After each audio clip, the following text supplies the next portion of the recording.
Welcome to Relax Story, a place where gentle stories help you leave behind the noise of the day and slowly drift into a peaceful sleep. Each soft, soothing narration is designed to relax your mind, release tension, and guide you to a deeper sense of calm within.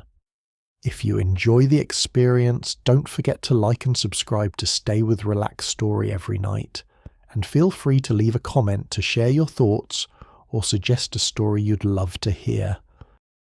Now close your eyes, take a deep breath, and let Relax Story guide you into a restful deep sleep.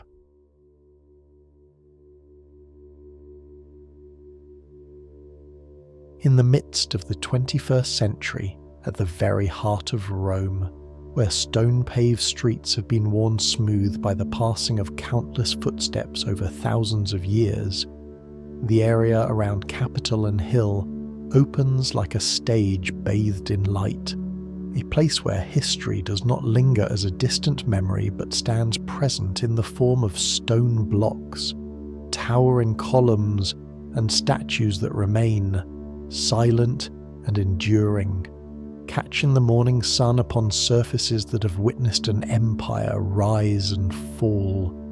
Above ground, everything is in motion. Visitors move across vast piazzas. Voices merge into a continuous murmur.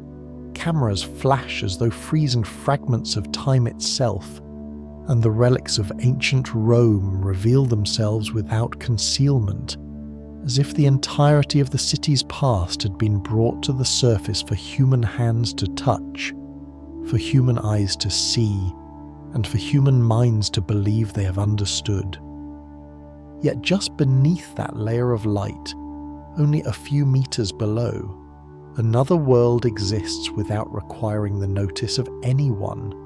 A world without natural light, without the sound of footsteps, without any sign of modern life, where the air grows heavier, where time does not move by the ticking of clocks but by the slow rhythm of stone and earth, where everything seems held in a prolonged stillness that stretches across centuries. No piazzas, no sky, no conversations, only darkness, corridors that extend into silence, and hollow spaces shaped by purposes long forgotten. If the surface of Rome is where history is told, then beneath it is where history is kept, and if the surface is memory, then below lies the deeper stratum of that memory. Imagine a slow descent, beginning where sunlight touches stone, then moving downward, not by footsteps but by the penetration of awareness, passing through layers of matter accumulated over time, through strata of tufa stone quarried thousands of years ago, through brickwork laid during the Republic, through foundations reinforced under the Empire, through medieval structures built atop what came before, and finally through the modern layer that covers all like a new skin. Each layer is not merely material but a slice of time, a historical period, a civilization, a way in which human beings once existed within their own space. Deeper still, numbers begin to lose their immediate meaning, for the scale escapes ordinary imagination. Hundreds of kilometers of tunnels spread beneath the ground, networks of catacombs stretching across both outskirts and inner districts, underground spaces discovered one after another like veins running beneath the body of the city, accumulated over more than 2.5 millennia of continuous history, with no single point of origin and no clear end, not a structure designed from the beginning, not a project drawn from a master plan, but a system with its own structure, its own history, its own function, existing alongside the city above as another form of the same being. A second city, hidden beneath the first. Its existence is not conjecture, but a convergence of known structures, studied systems, and spaces documented through archaeology and history. From the catacombs formed primarily between the 2nd and 4th centuries AD, where early communities sought to bury their dead within the constraints of an urban environment, to the Cloaca Maxima begun around the 6th century BC, one of the oldest drainage systems still in existence, from ancient tufa quarries where building material was extracted directly from beneath the ground, to cisterns and water systems that sustained a growing city, from ritual spaces such as the Mithraeum where faith was practiced in darkness, to shelters used in times of instability. No single hand created it all. No single moment marks its beginning. What lies beneath the earth is the result of generations, of purposes, of decisions made in entirely different contexts, gradually accumulated, layered upon one another, expanded, connected, and then abandoned. Not a structure, a process. The disappearance of this system did not occur as a sudden event. There was no moment when the city above suddenly realized that an entire world below had vanished, for in truth, it never truly disappeared. It was simply covered, forgotten, separated from the flow of life unfolding above. Across centuries, Rome did not demolish what already existed in order to rebuild from the beginning, but chose instead to build upon it, each generation adding a new layer, until the old ones were buried beneath the weight of history itself. Quarries once exhausted were left behind. Tunnels that lost their purpose were sealed. Spaces that once held meaning fell silent. Entrances were closed over time or simply forgotten as the map of the city changed. The living continued to move across the surface, where light and air were more accessible, while the dead remained below, within corridors carved out centuries before. Rome does not erase its past, Rome builds upon it. The idea of a layered city is not metaphor, but a physical reality that can be observed, measured, and studied. Each layer of Rome carries its own system, from architecture to daily life, from belief to infrastructure, all accumulated in depth rather than replaced entirely. A modern road may lie directly above a medieval one, beneath which rest the foundations of ancient Rome, and deeper still, the traces of pre-Roman communities such as the Etruscans. A single step, seemingly simple, rests upon multiple layers of time at once, as though space and time had been compressed into a single point. It is not merely walking across a city, it is walking across time.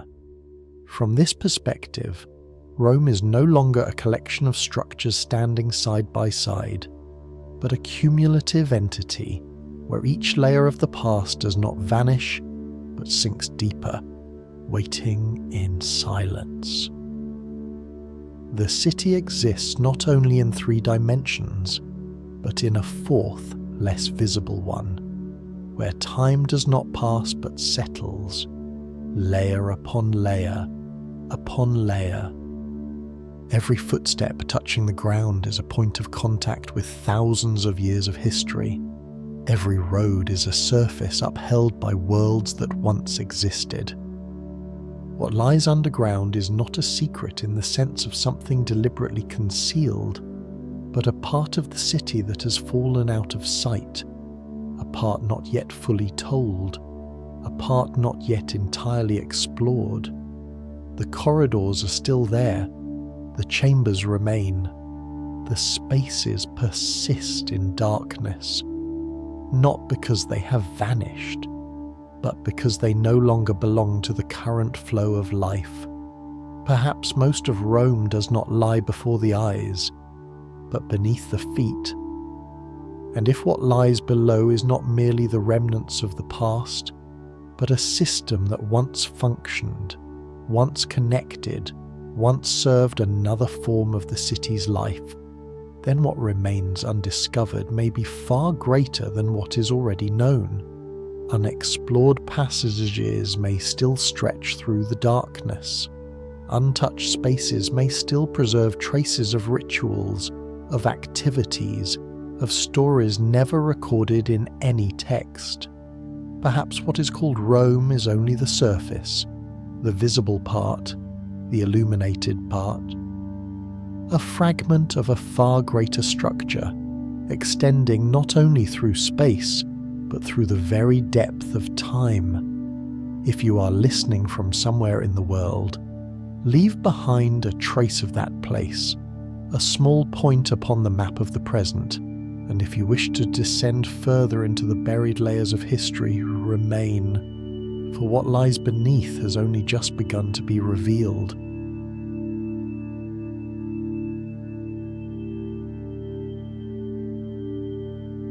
Between the 8th and the 6th centuries BC, when Etruscan power still cast its influence across central Italy and Rome, was little more than a cluster of settlements learning how to organize itself into a city.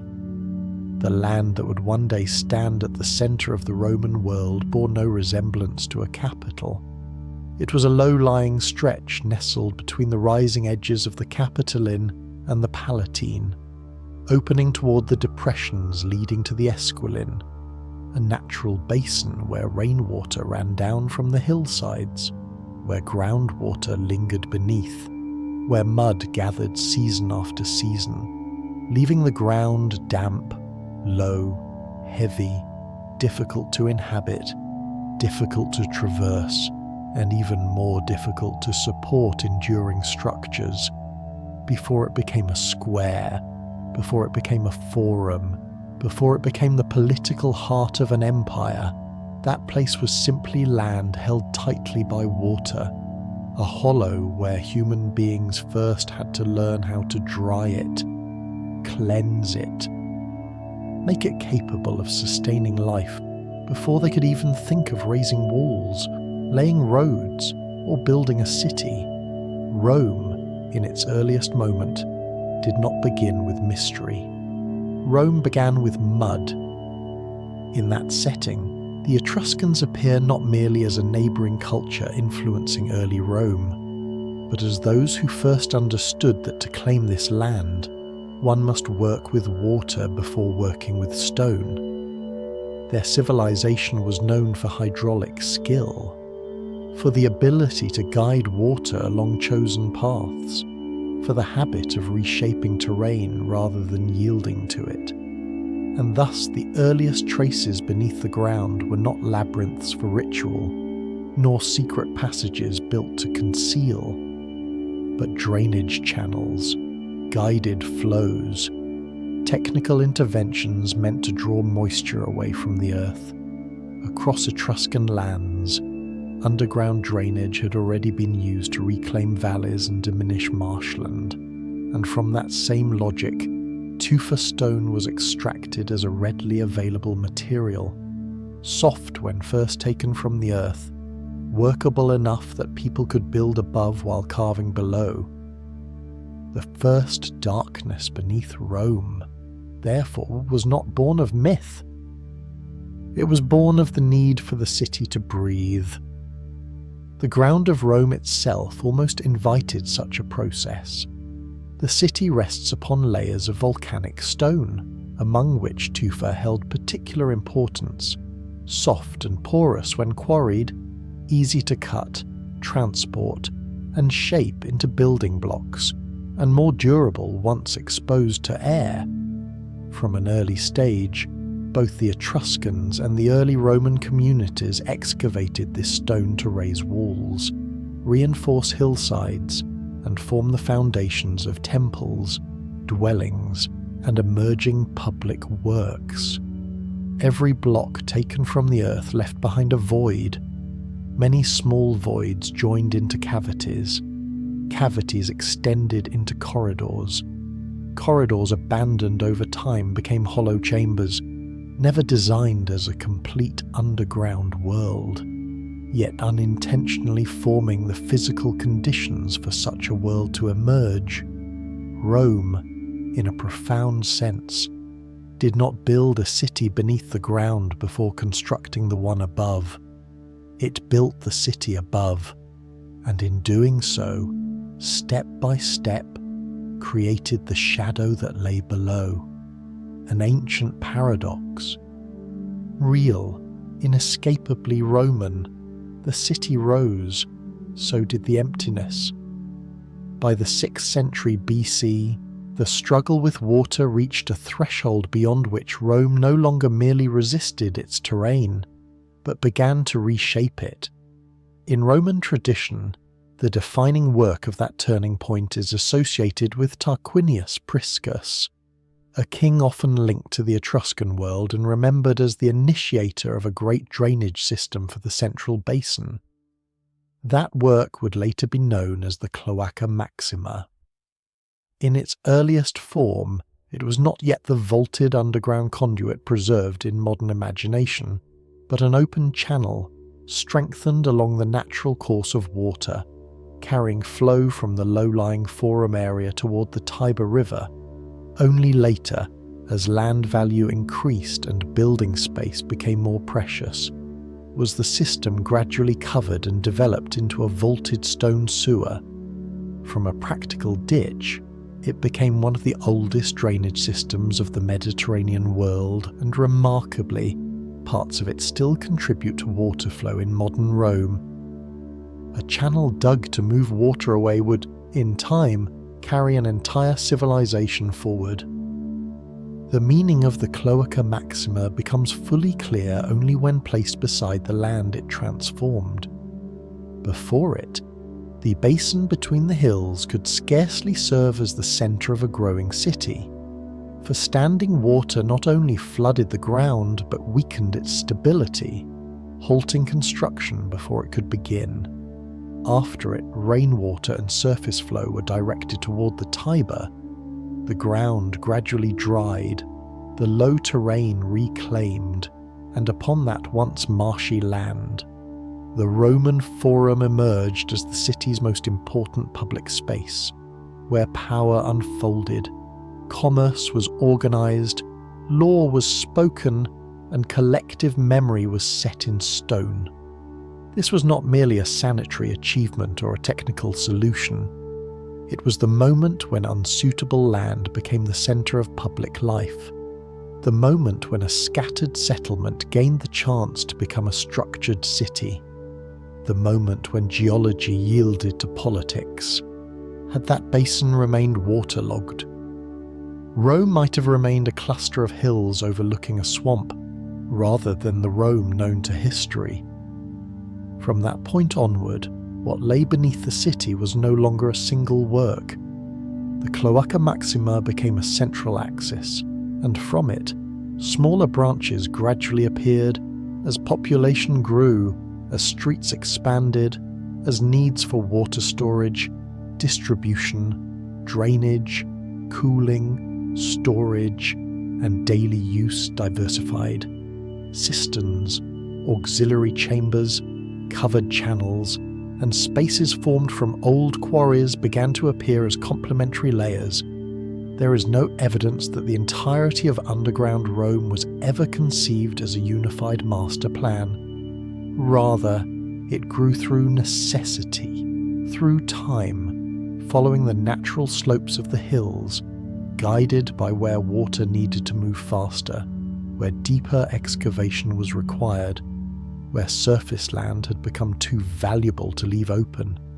The system was not uniform, not of a single age, not of a single purpose, yet over centuries it gradually formed a true network, much like the Rome above, not a perfect whole created at once, but a layered urban organism. Expanding, adapting, transforming while maintaining its own internal logic. No one set out to invent the entire city beneath Rome. That city grew in darkness, alongside the one in light. Thus, When looking back at the origins of underground Rome, what matters most is not the sense of mystery, but the question of survival hidden behind every stone. Imagine if a single variable had changed, if the Etruscan techniques of drainage had never arrived, if there had been no decisive intervention in the central basin, if water had remained among the hills for just a few more generations, then the entire trajectory of the city might have been different. Without dry ground, the Forum could not form. Without the Forum, a centre of power could not crystallize. Without that centre, the path from a small riverside settlement to the heart of an empire might have turned elsewhere entirely. The first tunnels beneath Rome, in that sense, were not born of concealment, but of technique, of adaptation, of a civilization learning to negotiate with water, with mud, with stone, with the physical limits of the land it sought to inhabit. They were not made to hide secrets. They were made to allow life to continue.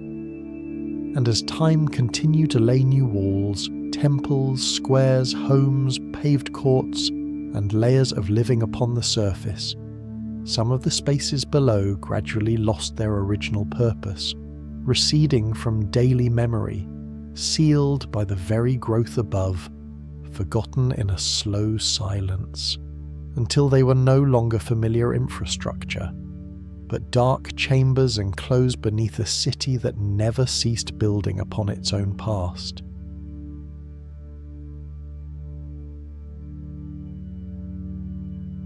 Beneath the Capitoline Hill, at the very core of historic Rome, where squares, monuments, passing crowds, and the memory of power converge upon the surface, there endures another world far quieter, far lower, far darker, a world that does not reveal itself in the first gaze upon the city, but only begins to emerge when layers of stone, of walls, of hollowed space are read anew through archaeology.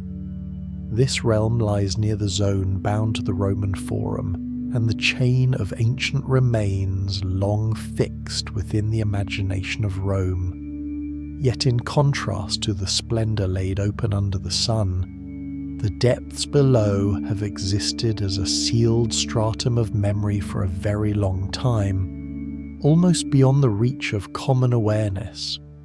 What renders this place singular is not merely its position beneath one of the most emblematic hills of the city, but the depth of time settled within that very ground. For its story belongs neither to the present alone nor to ancient Rome alone, but stretches across centuries. From early ages through the Middle Ages into later periods, and finally touching the modern era as the site is surveyed, reinforced, restored, and prepared to be opened once more. Here, time does not pass as a straight line. It layers, it settles, it leaves behind its fragments within the stone. Thus, Grottino del Campidoglio is not merely a place beneath a famous hill, but a space where many ages still endure together in silence. Grottino del Campidoglio must first be understood as a system of chambers, passages, and underground voids bound together beneath the Capitoline, a complex that cannot be reduced to a single cave or a chance hollow left within the hill. Its value lies in that very complexity. It is not an isolated archaeological point, not a lone subterranean room detached from the city, but a labyrinth bearing a history of growth, of change, of reuse. When researchers compare plans, read the marks of tools upon stone, distinguish between different styles of masonry, and identify spaces that were divided or joined anew, what slowly emerges is not a frozen relic of a single age, but a structure touched many times, expanded, altered, reorganized, according to the needs of very different people living in very different times. Some recent accounts describe it as a vast complex, sealed for more than a century, composed of successive chambers like a forgotten network beneath the city's very centre. Though precise figures must be treated with caution, the broader truth remains clear. This is a space wide, deep, layered with uses, layered with history. When such a complex lies beneath one of the oldest hearts of Rome, the question is no longer whether it exists. The true question is what it served, for how long, and how the city above could continue to live for so long, while nearly forgetting what endured beneath its feet. Those who first shaped this space were likely not seekers of contemplation nor pursuers of mystery, but far more practical hands, groups of labourers, gatherers of material, craftsmen descending into the earth for the needs of the city above. The traces of tools upon the stone remain a crucial sign, for they speak plainly that this underground was not merely discovered, but deliberately entered, opened, widened, adjusted through time. From those earliest acts of extraction, the space began to pass into other lives. In one age, it may have served technical labour. In later ages, its chambers and passages may have been tied to small-scale activity, to humble trade, to the ordinary needs seldom recorded in grand histories. In moments of unrest, the darkness below could shift its meaning once more, from a place of work to a place of refuge, from a technical void to a shelter against the turmoil above. It is this succession of changing functions that makes the Grottino no static structure, but something like a subterranean body that has altered its breath many times in rhythm with the city above. In the modern age, another kind of presence enters this labyrinth, not to extract nor to hide, but to read it anew. Archaeologists bring with them tools far removed from the picks, chisels, and cords of earlier centuries. They carry laser scanning, stratigraphic surveys, structural analysis, and methods of dating use. Through such means, what was once sealed and gradually forgotten ceases to be an unnamed darkness and becomes instead a material text whose layers may be interpreted. At the same time, the modern administration of Rome plays an essential role in guiding this place from closure toward accessibility, for restoring such a space is not merely excavation, it is the reinforcement of structure, the installation of lighting and alarm systems, the creation of new paths of passage, the opening of access even to those with limited mobility. A declared investment of €2.34 million, with completion expected in the second quarter of 2026 shows that this is no marginal discovery, but part of a broader effort to read Rome through its own overlapping layers of space. A place such as this cannot be understood by name alone. It reveals itself only when each mark of human touch, each added wall, each stretch of darkness is joined into a long chain of time. What shows that Grottino del Campidoglio has truly lived through time lies in the layered functions still inscribed within its very substance. A place with but one life tends to leave a relatively consistent order. A place that has passed through many ages does not. It reveals differences in how chambers are divided, how walls are raised, in the surfaces of floors, in the wear of passageways, in the marks of chisels still resting upon stone like old pulses not yet faded. When archaeology looks upon such things, it does not see structure alone. It sees change, it sees continuity, it sees a space redefined again and again. Some details of material life have been noted in recent accounts. from traces tied to daily activity to signs of later modification, enough to suggest an image in which this labyrinth once bore footsteps, once held arranging hands, once knew labour, once answered the most ordinary needs of human life. It is here that the depth of the discovery begins to shift. The fascination of the Grottino lies not in any supernatural secret. It lies in the fact that a space once thought empty was in truth filled with life. It was used. It was altered. It had reason to exist. The moment of understanding in this part does not arise from a shocking revelation, but from a slow yet powerful shift in meaning, from seeing this place as a mere cavern to understanding it as an underground urban system. In darkness, stone chambers may appear accidental. Under the light of archaeology, they reveal themselves as a chain of continuous interventions, where each cut, each added wall, each division stands as evidence of a human decision made at a particular moment. Thus, Grottino del Campidoglio evokes the image of a living labyrinth, not because it holds inhabitants today, but because each century has left there a function, an action, a reason to descend below.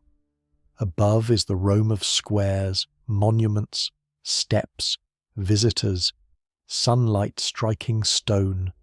Below is another Rome, slower, quieter, more enduring, formed not in a single moment of completed grandeur, but through the silent labour of generations who cut, built, altered, used, and left behind. At that point, the idea of underground Rome expands beyond a scattered collection of voids. It becomes a system with memory, a system that retains what the surface so often forgets. From here, Grottino del Campidoglio almost redefines the way the Rome beneath the present city is seen. It is not a single structure completed and buried. It is not a secret preserved intact for 2,000 years. It is a layered system of functions, of ages, a structure formed by the superimposition of need, circumstance, technique, and history. That it is now being restored, documented, and prepared for public opening shows that modern Rome does not merely wish to display a curiosity beneath the ground. The city seeks to interpret itself anew, as though only by looking into these overlapping layers can Rome be seen as it truly is. Not a single block of memory, but a body built across millennia. From this vantage, a broader possibility emerges with near inevitability. If beneath the Capitoline Hill, in a place thought so well known, there can still exist a layered complex hidden for more than a century, then the underground Rome not yet fully understood must be far greater than imagined. No myth is required, only time, only a city that has built upon itself for thousands of years. Before these dark chambers became the dwelling place of memory, before they were sealed and withdrawn into forgetting, they belonged to the world of use, of material, of essential needs that shaped the daily life of ancient Rome, where the earth below was not a hidden realm, but a real and necessary part of the city above.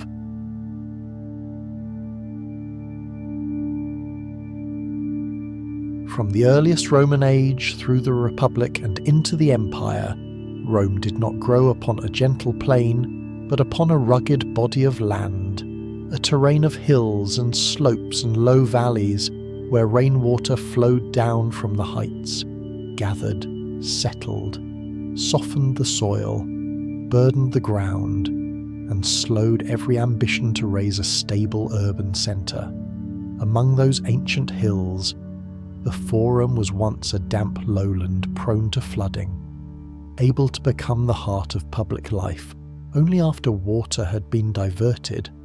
The ground stabilised, the marsh compelled to yield to paved spaces, roads, structures, and urban order.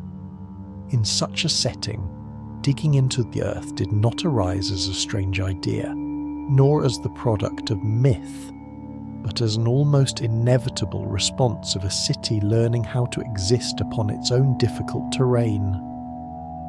The hills of Rome bear the mark of volcanic geology, leaving layers of building material, above all tufa, a stone that would quietly determine not only the form of the city above, but also the void slowly accumulating in the darkness below. Before the underground world of Rome became an object of excavation and wonder, it was the daily rhythm of stone being cut, of water being forced to change its course, of a city that had to dig downward before it could build upward. One of the most striking paradoxes of Rome lies here, that which allowed the city to rise also hollowed it from beneath. From very early times, even in the archaic period, the inhabitants of Rome extracted tufa on site and soon recognized its practical advantages. Relatively easy to cut when freshly quarried, sufficiently useful for raising walls, assembling blocks, reinforcing structures, and later continuing into the imperial age as masonry or as a component of Roman concrete. This stone held no brilliance like marble, no brightness like travertine, yet it was its quiet nature that formed the city's earliest foundation. A block of tufa taken out became a wall that could be raised. A face of tufa cut into became a void that began to form. A hillside quarried became a layer of darkness slowly gathering behind the expanding surface. This is the essential point that must be seen clearly beneath Rome. There was not at first a designed underground city, but the material trace of construction above. Tufa was soft enough for human hands to open paths within it, stable enough that hollow spaces did not collapse at once, practical enough that once the stone was removed, what remained could be kept, widened, used again, later, when the famous burial corridors of Rome were carved into these very layers. They merely made visible a truth already present. This material did not serve only architecture above, but also that below. The underground was not created to be a secret. It came into being because something needed to be brought to the surface. Nothing more. Yet history often begins with such simple acts.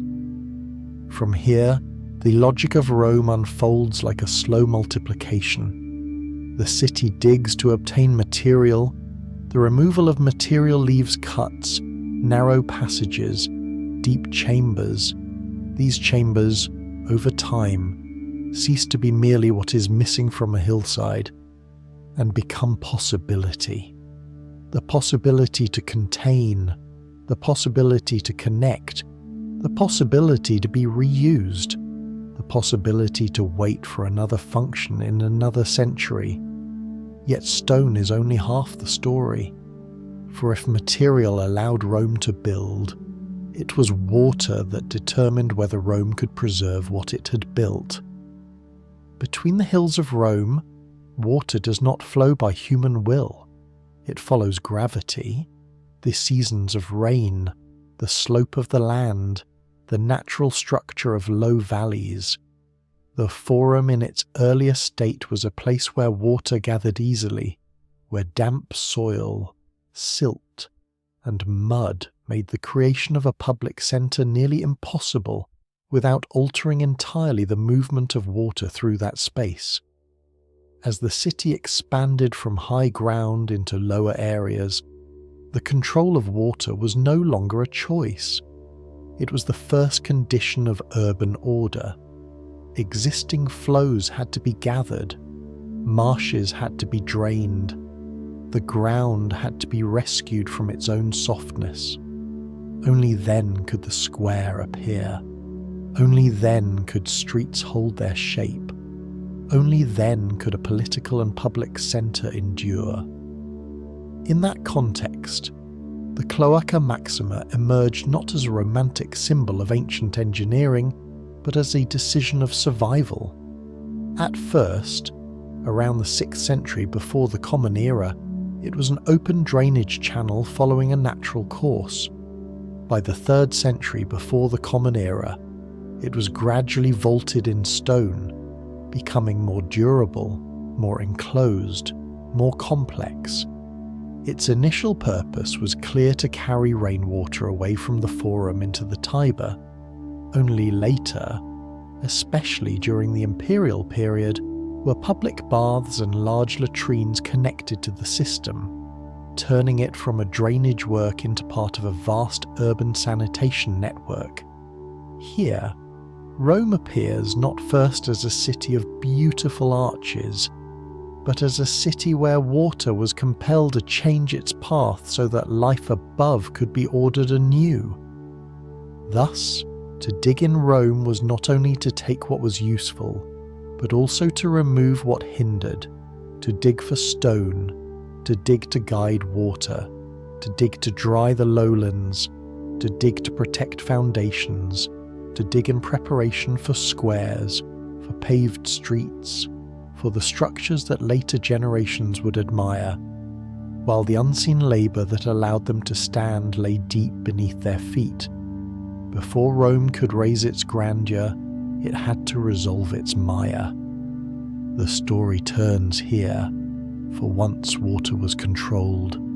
The spaces below were no longer merely byproducts of quarrying and drainage, but began to participate more deeply in the life of the entire city.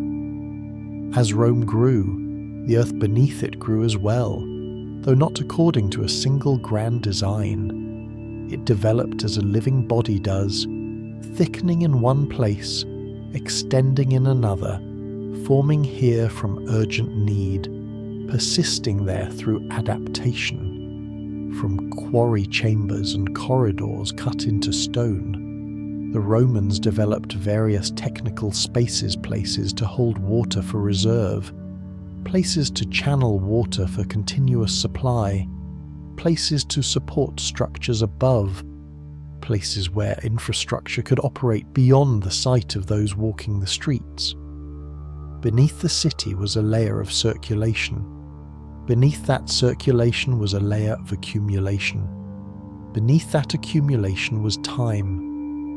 One example that makes this logic visible is the archaeological site often called the City of Water, where modern surveys have revealed a complex lying more than 9 meters beneath today's street level, with traces of a castellum aquae linked to the Aqua Virgo alongside structures of the imperial city. That depth is not merely a measure of distance, it is a measure of centuries of building, covering, altering, and forgetting. What once functioned as part of the living city now lies beneath the modern street as a compressed memory. Water there is not merely a subject, it is a principle of organisation. It explains why the structure existed, why the space was preserved, why different layers of activity could attach themselves to the same underground zone across time. More important still, this underground world is not uniform. It did not arise all at once. It did not serve a single purpose. One place may have begun as a quarry. Another may have been carved to store water. A corridor elsewhere may have been joined to a system of supply or drainage. Then generations later, the same space might be turned to an entirely different purpose, as though the city never ceased to write over itself. Above ground stand temples, squares, houses, the surfaces of power and public life. Below ground lies a quiet circulation, where water, material, structure, and memory move in darkness so that all that shines above may endure. The contrast is vast. It is also silent. What astonishes most about underground Rome is not how secret it is, but how practical it is. Tunnels, dark chambers, deep cuts in stone are easily drawn by the imagination toward legend, as though they were made to conceal something. In truth, at the beginning, they existed for needs almost bare in their simplicity: stone to build, water to remove, water to store, ground to stabilize, a city to function. A great city is made not only of what can be seen, but of what almost no one sees. Water redirected, hillsides cut, voids preserved, infrastructure working quietly beneath every step of the living. A city beneath the city is not first a secret. It is labor become structure. From that perspective, the meaning of Rome widens. Underground Rome is first the product of geology, of technique, of recurring urban need across generations. Only much later does it become a place of memory, of legend, of wonder when an ancient wall, an old cistern, a buried corridor emerges beneath the modern street. What matters is not only what lies below, what matters is why it was made. History then does the rest, drawing people back into those dark spaces with different needs, different fears, different ways of survival, until the darkness that once served infrastructure begins to receive the breath of life itself. From all these layers, a clear logic appears. Underground Rome did not arise in a single moment, was not conceived for a single purpose, cannot be reduced to a labyrinth separate from the city above. It accumulated through the extraction of material, the control of water, the storage of water, the support of urban systems, and through the capacity for reuse that these stable voids allowed. Because they already existed, because they lay beyond the light, often maintaining more stable conditions than the surface. Later generations could enter them and give them new roles. Perhaps the greatest mystery of Rome is not that tunnels lie beneath it, but that so many lives have passed through those spaces, worked within them, left their traces, and then slipped from public memory as centuries continued to build one upon another. Rome is not built of stone alone. It is also built of forgetting. From those very voids once created for stone and water, the ground beneath the city would, in time, begin to receive something else. No longer material, no longer flow, but the footsteps, the breath, the voices, and the lives of human beings.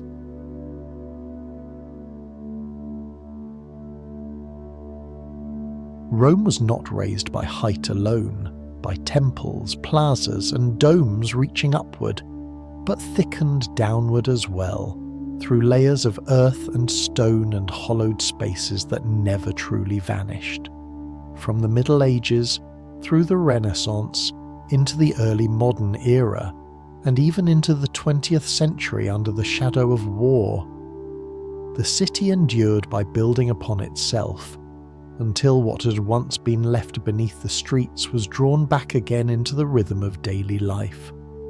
Some spaces were old, tough and pozzolana quarries, some were buried foundations, some were storage chambers and auxiliary rooms beneath great structures, some would later become shelters, air raid shelters, or bunkers, as if the ground beneath Rome had never been a silent darkness, but a memory waiting to be awakened whenever the city called upon it. Beneath the Vittoriano, much of the remaining underground space traces back to a tough and pozzolana quarry from the time of Emperor Trajan, between 98 and 117 AD. And many centuries later, that same void was turned into refuge during the air raids of the Second World War. What makes these places remarkable is not their mystery, but a quieter truth, that they are always there, always waiting, always ready to receive a new purpose as the world above them changes. The central figures in this story are not emperors or popes, but the people of Rome across the centuries, those who learned to live with the tightness of the city, with the instability of their times, with heat settling over stone and wall, with layers of buried architecture pressed beneath their feet like a dense memory. They did not create a hidden kingdom underground, nor build a secret society separate from the world above. It was simpler than that, more real, closer to the pulse of life. They reused what was already there whenever it became useful. Among them were labourers who sought the cooler chambers to work or store goods, small vendors who made use of spaces removed from the main streets, families with little means or those living only temporarily who turned to these places as a short refuge, and people of wartime who, when the sounds above became a warning of danger, went down below in search of fragile safety. The same logic appears clearly in the preserved underground spaces of Rome, where an old quarry, a supporting basement, or a technical structure could later become a shelter for civilians or a bunker for those in power. Authority over these spaces shifted through time, at times belonging to the city, at times to private owners, at times to those who managed the structures themselves. They determined which spaces were sealed, which were restored, which were abandoned, which were opened again for new use. Underground Rome never formed a single unified system. It unfolded instead as a series of brief lives, appearing, fading, overlapping within the same cool and shadowed volume of earth.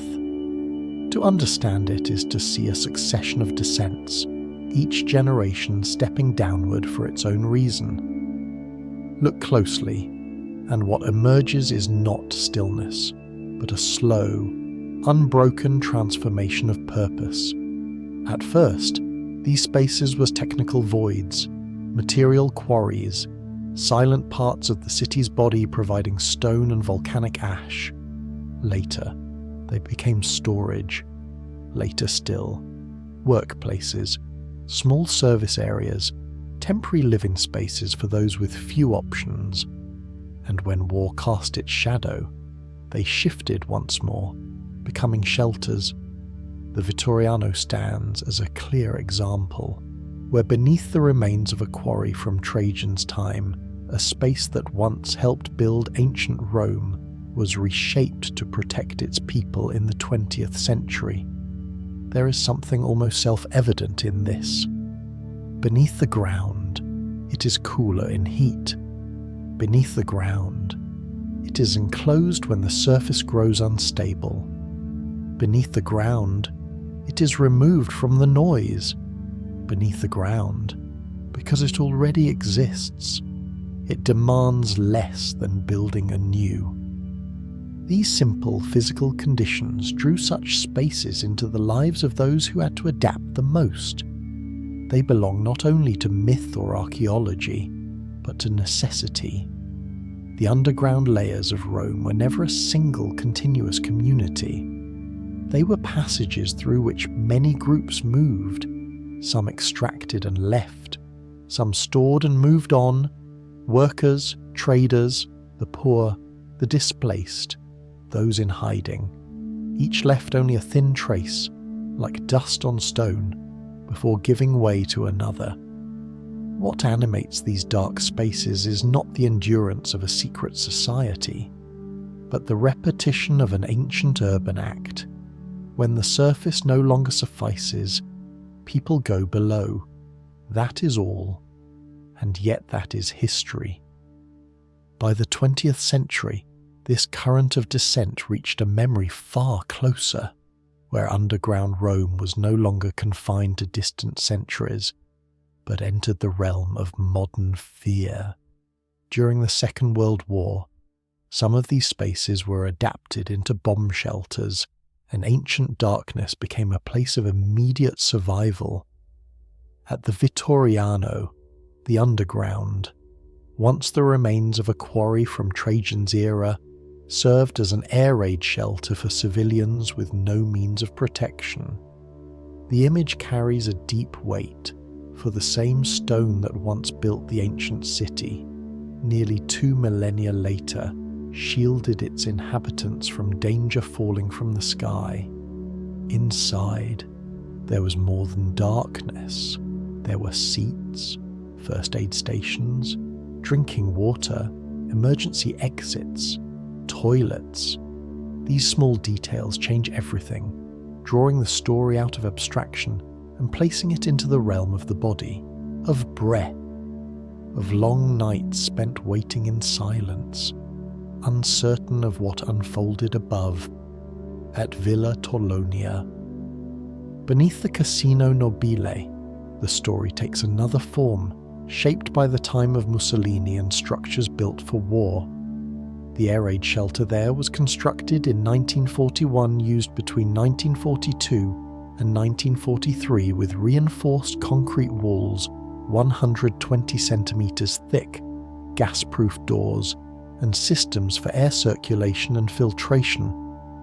Nearby, a bunker began in December 1942, set about 6 metres underground, extending in a cross-shaped corridor with cylindrical tunnels 15 metres long and 2.50 metres in diameter, encased in concrete walls 4 metres thick. These are not just measurements, they are measures of fear. They are the thickness placed between human life and death. One can almost hear the sirens above, the hurried descent of footsteps, the cold pressing against the walls, rows of benches under dim light, hands held tightly, moments stretched beyond time, as the city above becomes only a distant tremor passing through stone. In such moments, the underground no longer held only the dead or technical remains, it held the breath of the living. Here, the understanding of underground Rome opens fully, like a door turning slowly in darkness. These spaces do not belong to a single age. One chamber may have served as part of a technical system, then as storage, then as a place of labour, then as temporary shelter, then as refuge in war. The same volume, the same vault of stone, holding entirely different human needs across centuries. Underground Rome is not only a history of engineering or archaeology, it is a history of adaptation, of survival, of quiet returns to spaces that already exist. What we call underground life is not a hidden parallel society, but countless returns downward, each driven by necessity. If there were times when life below was busier than we imagine, with work, storage, small exchanges, days of refuge and temporary living, then part of Rome truly moved beneath the surface, silent as water, hidden like a second heart of the city. Not another Rome, the same Rome, only deeper. Seen this way, the story moves beyond infrastructure and archaeology into the human dimension, where the darkness below is not abandonment, but a space continually re-entered, reshaped, and revived by each generation. And from here, another path begins to appear in the dark. Not every passage beneath Rome leads to labour, shelter, or ordinary life. There are other corridors, shorter, more concealed, created not to save many, but to serve the controlled appearance of the few. There are places where darkness does not open to the crowd, but closes around power. Not every underground path leads to common life. Some are narrower, more hidden, and far more powerful, where darkness shields not the many, but the emergence of an emperor.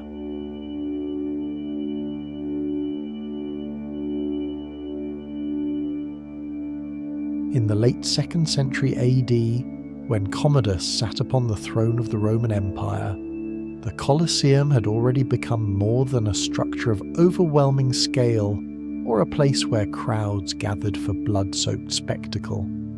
It had become a vast theatrical machine, where power was shaped into image, arranged into moments, brought into the light through an architecture that served the gaze. Built under the Flavian emperors, set at the heart of ancient Rome, it could hold some 50,000 people, with countless entrances, tiers of seating rising upon one another, the arena opening like a stone eye, and beneath it, an entire hidden world of corridors, control rooms, lifting systems, technical voids, and pathways reserved for only a few. In such a place, an emperor stepping before the public was never a simple act. It was ritual. It was staging. It was the moment when the distance between ruler and crowd seemed to narrow in sight, yet remained intact through absolute control of movement. Timing and appearance. From the vast maze beneath Rome, the story narrows here into a single passage, tighter, more concealed, where power does not reveal itself at once, but moves silently toward its moment of illumination.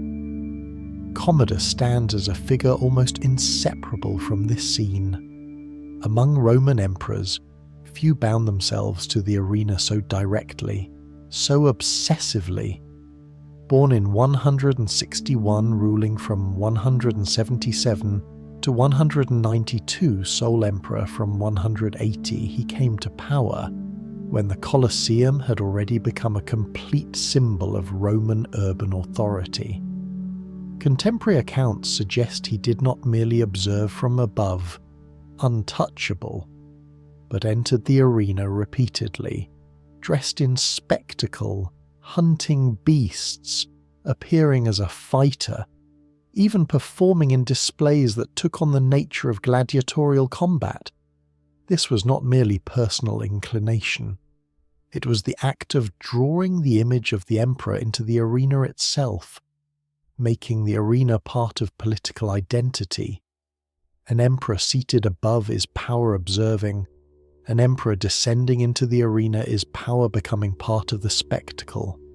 The same man, two entirely different performances. It is no coincidence, then, that his name is tied to a hidden passage beneath the Colosseum.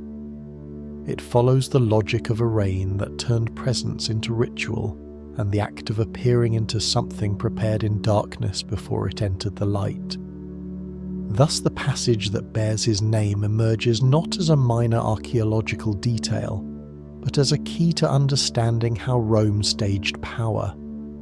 The most certain evidence shows that at Fornix 5, the vault of what is called the Passage of Commodus was revealed during excavation, identified as an underground corridor allowing emperors to enter the arena unseen by the public.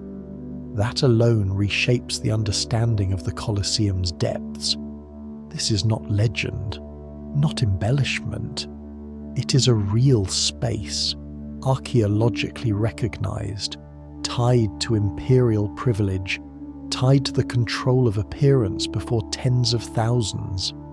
Beneath the Colosseum stretches a system covering roughly half a hectare, with 14 visible corridors, control rooms at both ends, areas once connected to large lifting mechanisms, tunnels converging toward the center, as though the entire underground served to sustain a stone machine of performance. In such a machine, the Emperor's path is not a shortcut, it is a line of emergence, a protected route, a path that allows one to step forward not as someone arriving, but as someone appearing, as though moving from the unseen background of power into the foreground of myth. Look more closely, and the meaning of this passage unfolds across 3 layers. First, security. In a structure holding tens of thousands, where cheers could turn to chaos in an instant, The emperor's path could never coincide with that of the crowd. Second, ritual. A ruler does not merely need safety, but must arrive at the right moment, in the right posture, with the right effect. Third, social hierarchy. A hidden path protects not only the body of the ruler, but the symbolic distance between him and those who move along ordinary routes. When an appearance can occur without being seen beforehand, what is controlled is not just movement, but vision itself. The crowd sees only the final image. They do not see preparation. They do not see waiting. They do not see the fragility that may exist just before the symbol emerges. Between the figure advancing in darkness and the image that appears in light lies an entire mechanism of concealment, architecture at that moment. Ceases to be still, it enters politics. Around Commodus, in that moment, stand others without names yet defined by their roles, attendants and elites who move within filtered space, removed from the crowd, guards who turn a corridor into a system of protection, extending power through stone, vault, turn, and narrowness, designers, builders, operators across generations who made the Colosseum not merely a monument, but a complex machine of spectacle. Opposite them, the crowd, tens of thousands who believe they witness power directly, unaware they see only the final stage of a process controlled from below. A passage like this does not speak only of those who walk within it. It speaks of the society that created it, a society that understood power must be seen to endure, but to be seen rightly, it must first learn to remain unseen. At this point, the underground of the Colosseum shifts in meaning. Familiar images often focus on lifts, trapdoors, cages, mechanisms, the physical backstage of spectacle. The passage linked to Commodus reveals another layer, quieter but sharper, where power itself is choreographed. Above, the noise of the crowd, expectation building into pressure, sight lines converging from every direction. Below, footsteps against stone, a short but direct route, a transition between the private individual and the public image. In moments, the figure in darkness will step into the arena not as one who has arrived, but as one newly born before the eyes of thousands. In that instant, the tunnel is no longer infrastructure. It becomes an instrument of power. It turns appearance into construction. It gives the light above the depth of the darkness below. Stone learns to function as stage. Some modern details of this passage are occasionally described with precise figures, though not all are firmly established.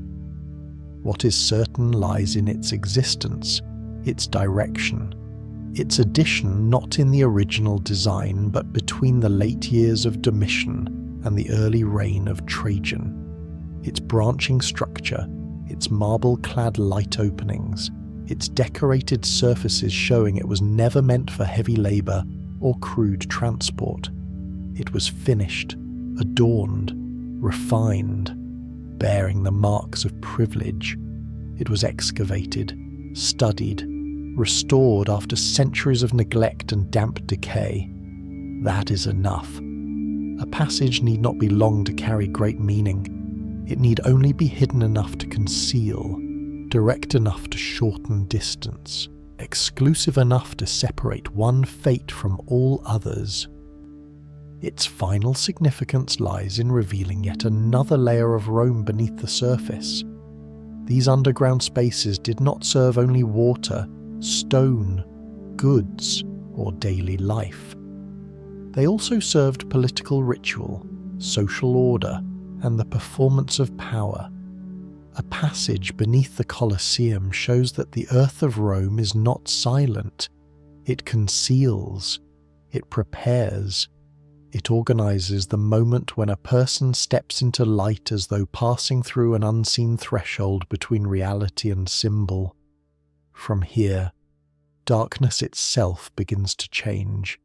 From the darkness where the living ruler moves unseen before appearing, the story descends toward another kind of darkness, deeper, quieter, more enduring, where Rome no longer stages the presence of the ruler, but preserves memory, faith, and the long silence of the dead. If this passage was only a fragment of a larger hidden network serving the imperial and elite, then the Colosseum may have functioned as a far more layered stage than we imagine, where all that the public sees is only the final surface of a carefully controlled process beneath. And from the path where an emperor steps into the light, the narrative descends further still into walls that no longer echo with cheers, but hold memory, belief, and the enduring stillness of death.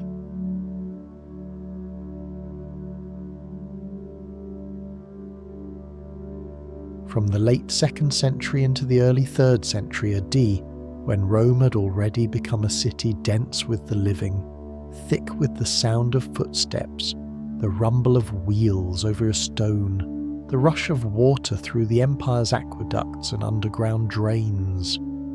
Another need was also quietly growing along the edges of the city, the need to make room for the dead. It was in that span of time that the catacombs of Rome began to take clearer shape, especially under Zephyrinus. In the years 199 to 217, and then continued to expand powerfully through the early centuries of Christianity, when burial was no longer merely the private act of one family after another, but was gradually becoming a matter of community, a way of ordering memory, a way of arranging death within the structure of a city too vast to forget those who had gone. These spaces did not lie amid sunlit squares or beneath the shadow of Rome's famous public monuments, but outside the inhabited quarters, beyond the ancient walls, along the great roads that led toward the outskirts such as the Via Appia, the Via Ardeatina, the Via Ostiense, and many other routes where the city slowly thinned, where urban life yielded to places of burial, remembrance, and farewell.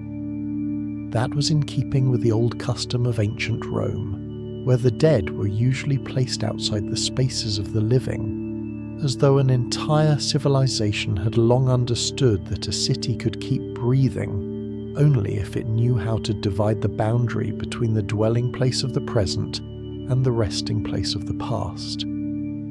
What matters even more is that the catacombs did not appear as some separate invention, still less as the sudden miracle of a new community.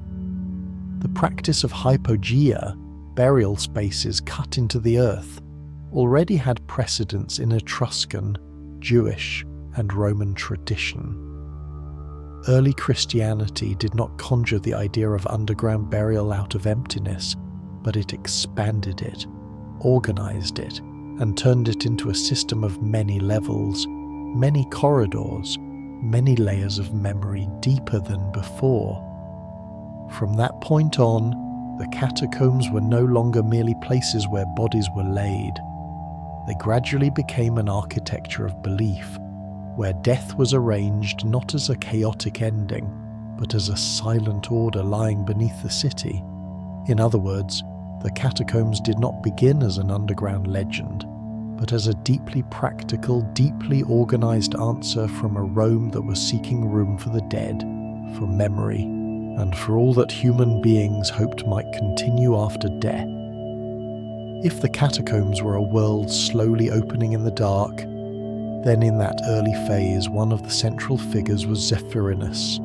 Under his pontificate, from 199 to 217 burial beneath the ground, in Rome began to take on the form of a more clearly organized system. showing that the early church no longer viewed death as the private matter of each household, but as a communal responsibility to be managed, preserved, and arranged. In a city where the lands outside the walls along the great roads had become the realm of the dead's memory, that decision carried a meaning far beyond religion alone. It marked the moment when a community was learning how to organize its own existence, not only in the life of the present, but also in the way it laid to rest those who had departed from the world. Beside Zephyrinus stood Calixtus, then still a deacon, later to become Calixtus I in the years 217 to 222. He was entrusted with overseeing the cemetery along the Via Appia, the area that would later grow into the largest catacomb complex and bear his very name. That detail reveals something striking.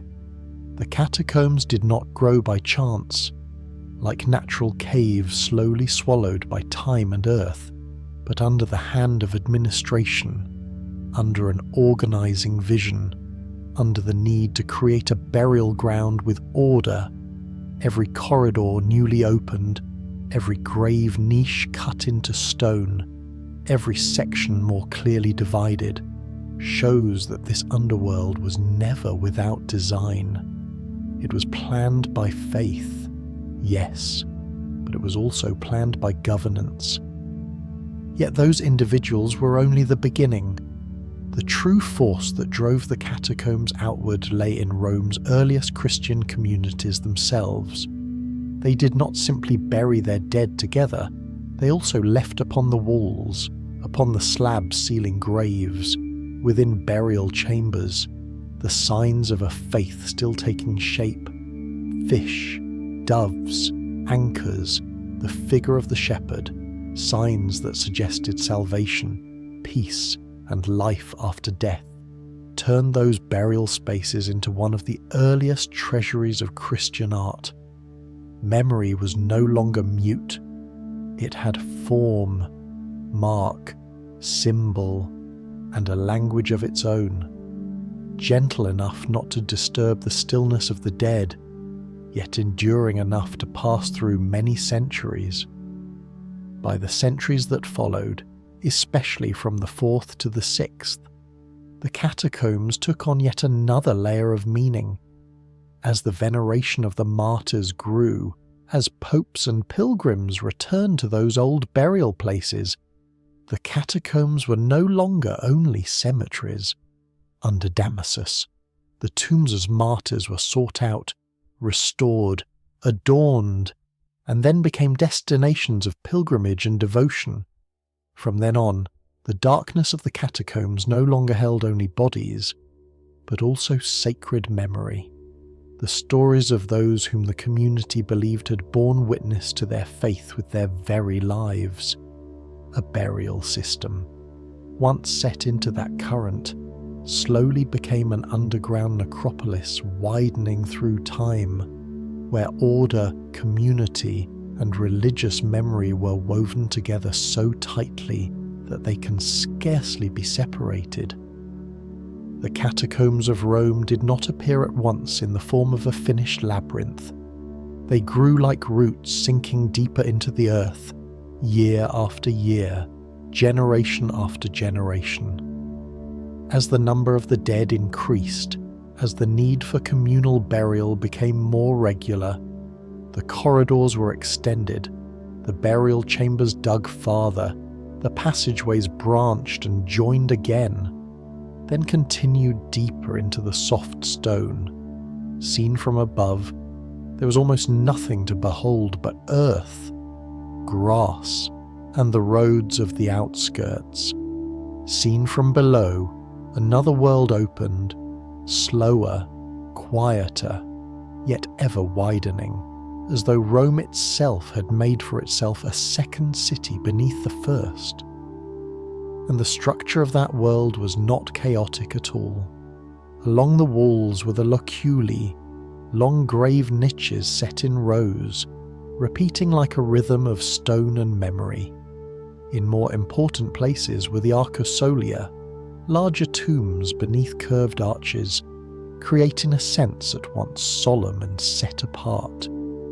Deeper still were the cubicula, small burial chambers often meant for families or particular groups, where the quiet of death took on the shape of a room rather than a slit in stone. That very layering shows that the catacombs were never merely dark tunnels. They were spaces clearly organised, where architecture and burial met in a form both simple and deeply deliberate. This world therefore preserved not bodies alone, but the structure of society as well.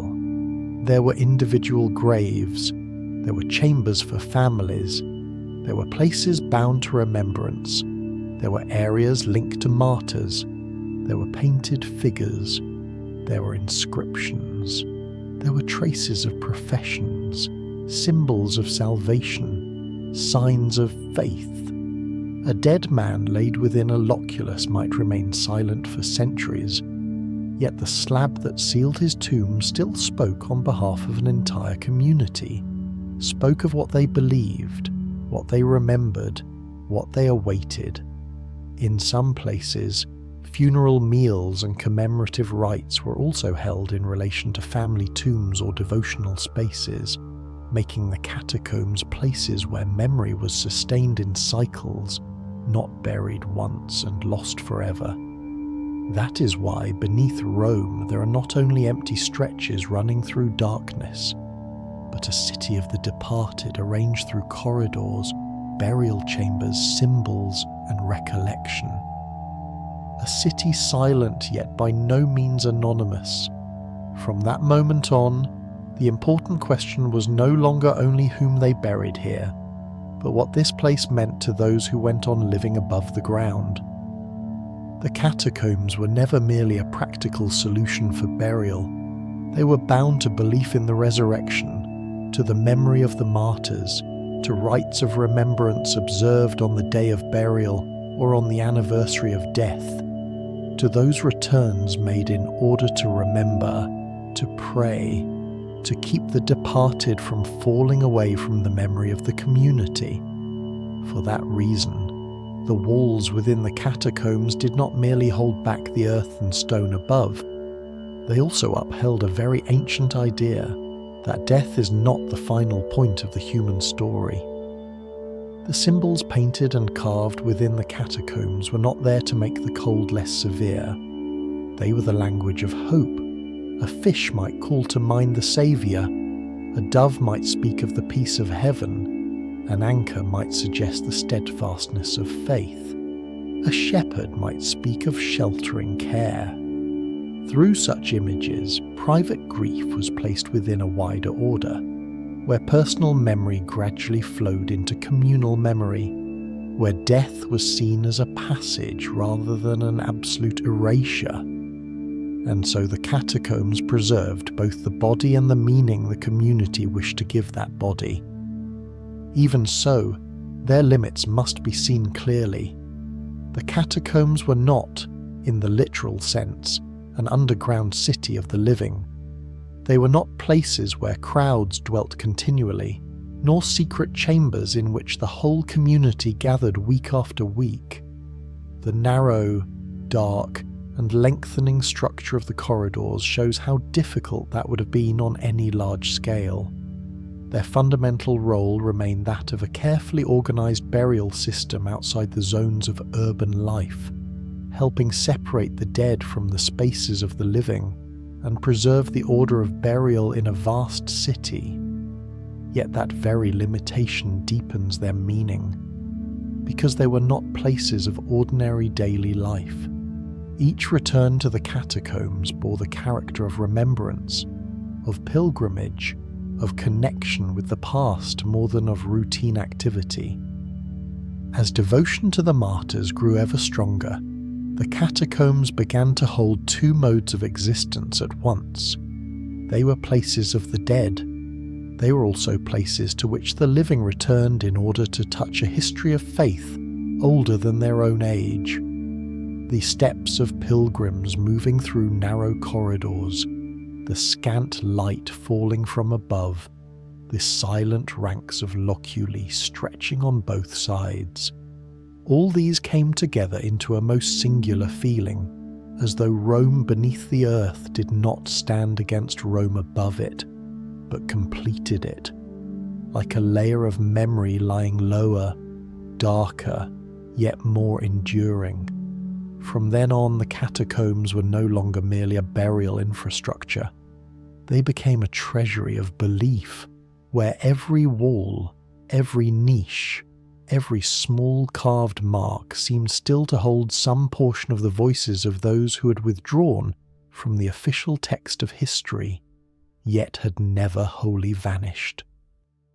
Perhaps the deepest thing lies in the moment one realizes that beneath Rome there is not only the emptiness left by excavated earth and stone, but an entire collective memory ordered into space. Every corridor leads not only to tombs, every corridor leads also to symbols of salvation, to words of remembrance, to traces of society, to the way ancient men faced death not as a final abyss, but as a threshold to be crossed within the order of faith. If every loculus, every arcosolium, every dim small chamber within the catacombs is a fragment of memory from lives whose names no longer remain in official history, then perhaps part of Rome is still lying beneath the earth, never fully told in writing, preserved only in space, in symbols, in a silence prolonged across many centuries. That is why the catacombs became one of the most important layers of underground Rome, not only as places of burial, but as the place where memory, belief, early social structure, and the idea of continuation after death all converged. From that wide picture, the eye will naturally move deeper still, toward particular catacombs where art, scale, persons, and stories begin to appear more near, more clear, more human in face, like echoes still sounding very faintly in the earth of Rome.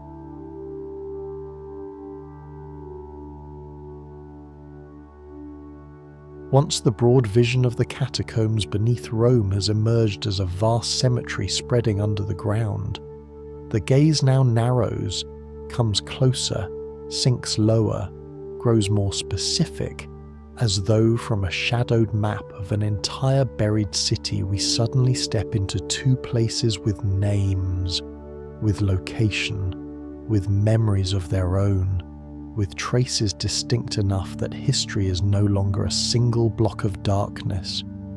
Along the Via Ardeatina, the catacomb of Domitilla opens across land associated with Flavia Domitilla, stretching through some 17 kilometers of corridors and underground ways on 4 levels, with roughly 150,000 burial places, so immense that it feels not merely like a cemetery, but like another tier of city, layered in stone, in names, in belief.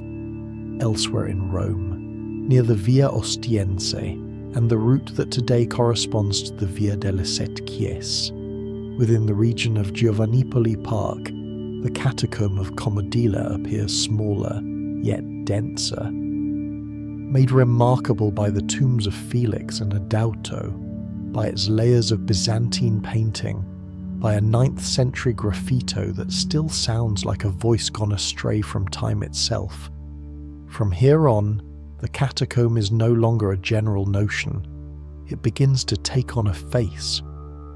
Domitilla is one of the largest catacombs in Rome, yet what makes it memorable does not lie in size alone. 17 kilometers of corridors, 4 levels sinking one beneath another into the earth, some 150,000 places of burial, a semi-subterranean basilica set within the heart of the complex.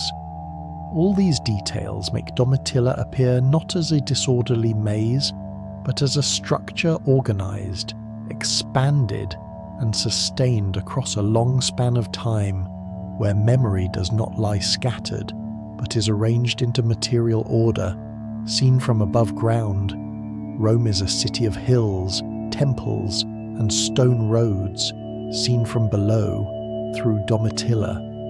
Rome becomes a city of grave niches, dark corridors, and layers of human lives laid side by side within soft tufa stone. The scale here does not merely impress, it creates a different understanding of death. That departure in the late ancient Roman world could still be arranged with logic, with architecture, with a durable communal mind. The name Domitilla deepens that sense by another layer still. This catacomb developed on land belonging to Flavia Domitilla, a noblewoman linked to the Flavian network, and so beneath those underground corridors there lies not only the story of early faith, but also the echo of status, of ownership, of social connections very characteristic of Rome itself. An underground cemetery, in the simplest meaning, ought to be only a place for keeping the dead.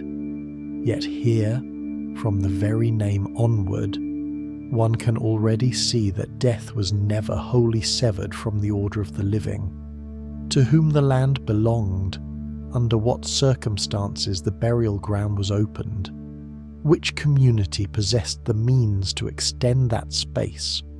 All of it shows that early Christian faith did not exist outside the city's social structure, but moved within it, at times quietly, at times steadfastly, at times leaving traces so clear that they may still be read after nearly 2,000 years. The space of Domitilla is also rich in imagery. Long corridors run like hidden veins through an ancient body. Layers of tombs lie one above another like geological strata of memory. Family burial chambers close themselves in more tightly. Curved burial vaults soften within the stone. Wall paintings and symbols from the earliest Christian community still remain, and all of it makes the place felt not only through information, but through a visual rhythm very slow, very deep, very enduring.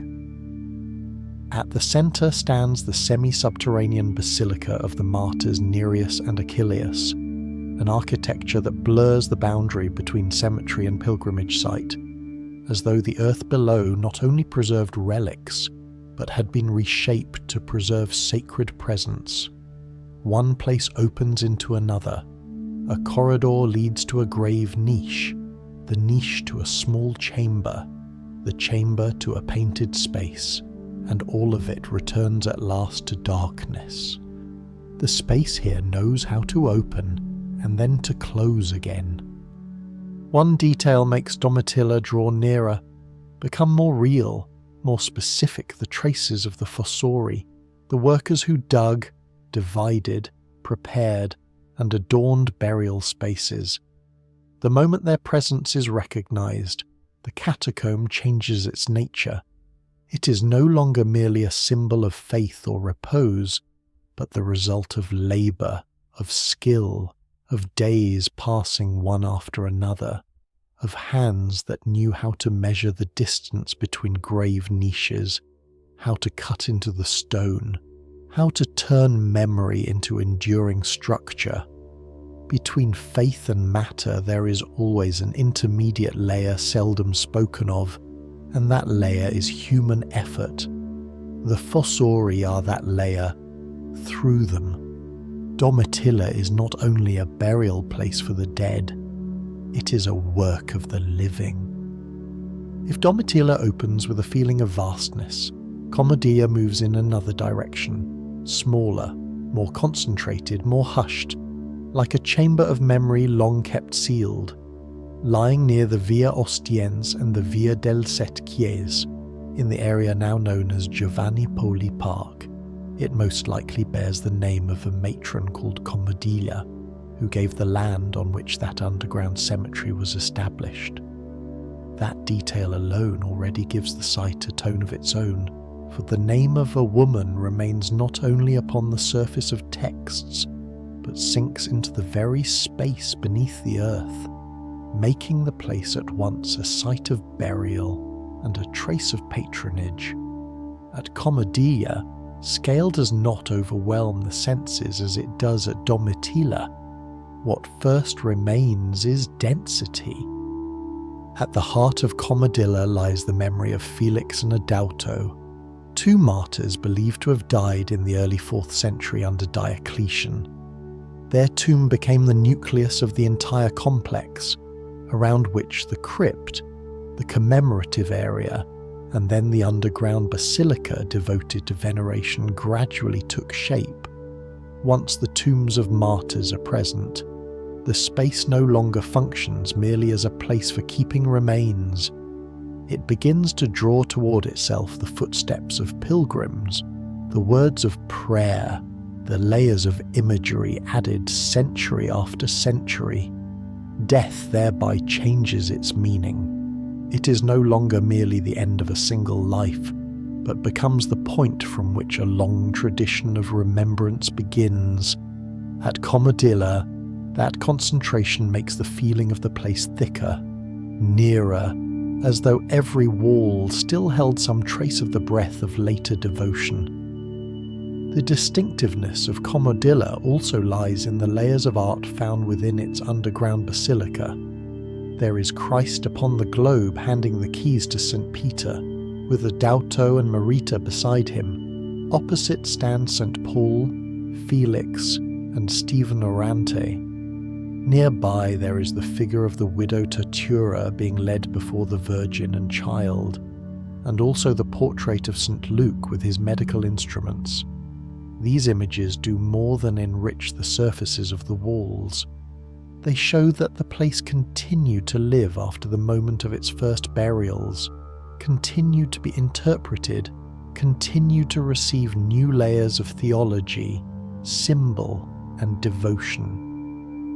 And then there is the famous graffito of the 9th century, a small line of writing yet enough to draw an entire age close again. In Domitilla, scale brings the community into relief. In Commodilla, detail summons memory. By this point, the Catacombs ceases to be an anonymous diagram. Flavia Domitilla brings into the earth the imprint of aristocratic rank and ownership. The fossori bring the rhythm of labour, that quiet yet indispensable rhythm by which every corridor, every grave chamber, every stone arch could come to exist. Felix and Adalto give Commodilla a spiritual centre strong enough to turn it into a place of remembrance. Antonio Bosio, who entered Domitilla in 1593 and nearly lost himself entirely within its maze, joins the ancient world to the early modern one through the very human fear of a man seeking the past in darkness. As those names come into view one by one, the history beneath the earth changes its shape. It is no longer the history of a mass of communal graves. It is the history of land given away, of stone cut downward, of faith preserved, of memory found again after centuries of concealment.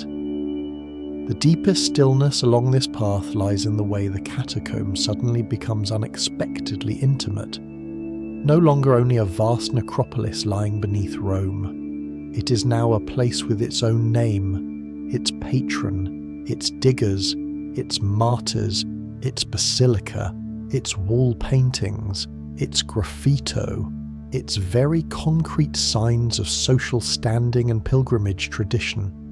Domitilla represents the breadth of community, the weight of a network upheld by large space and long history. Commodilla represents the density of memory, the concentrated force of martyrs' tombs, and later layers of imagery laid one upon another. One opens like a sunken city, one closes like an underground chapel. It is precisely that contrast which makes one fundamental truth plain: the catacombs of Rome were never uniform. Death, in this setting, is not merely an ending. Beneath the earth, the order of life continues to be arranged in another form. The aristocracy leaves its mark through land and name. The community leaves its symbols upon the walls. The martyrs leave a centre for remembrance. The fossori leave the trace of labour upon the very structure of the stone. The pilgrims leave pathways, prayers, the repetition of belief across generations. If one day that entire silent language were to be read in full, from the partitioning of burial chambers to the position of the crypt, from a name carved into stone to a dim painting in the basilica, from a line of graffito to the widening order of corridors, then what would appear before the eyes would perhaps not be only the dead, but those deeply particular parts of Rome that the world above ground no longer preserves in full. The earth below would then cease to be the place where the past is hidden. It would become the place where the past is returned to the city. From these two sites, one conclusion emerges with great clarity. Each catacomb is a distinct combination of scale, commemorative function, artistic density, and social structure. No place wholly repeats another. One may be broad as a sunken city, another small yet dense as a memory that does not dissolve. One stands out through community, another through the tombs of martyrs. One preserves the traces of labour, another guards painted surfaces like a layer of scripture in images. And so, once these named catacombs close behind us like ancient chambers of memory, beneath the soil of Rome another world begins to open again, one no longer centred on the burial grounds of Christian communities, but turning instead toward other ritual spaces, older, more mysterious, where other forms of belief once coexisted beneath the same city.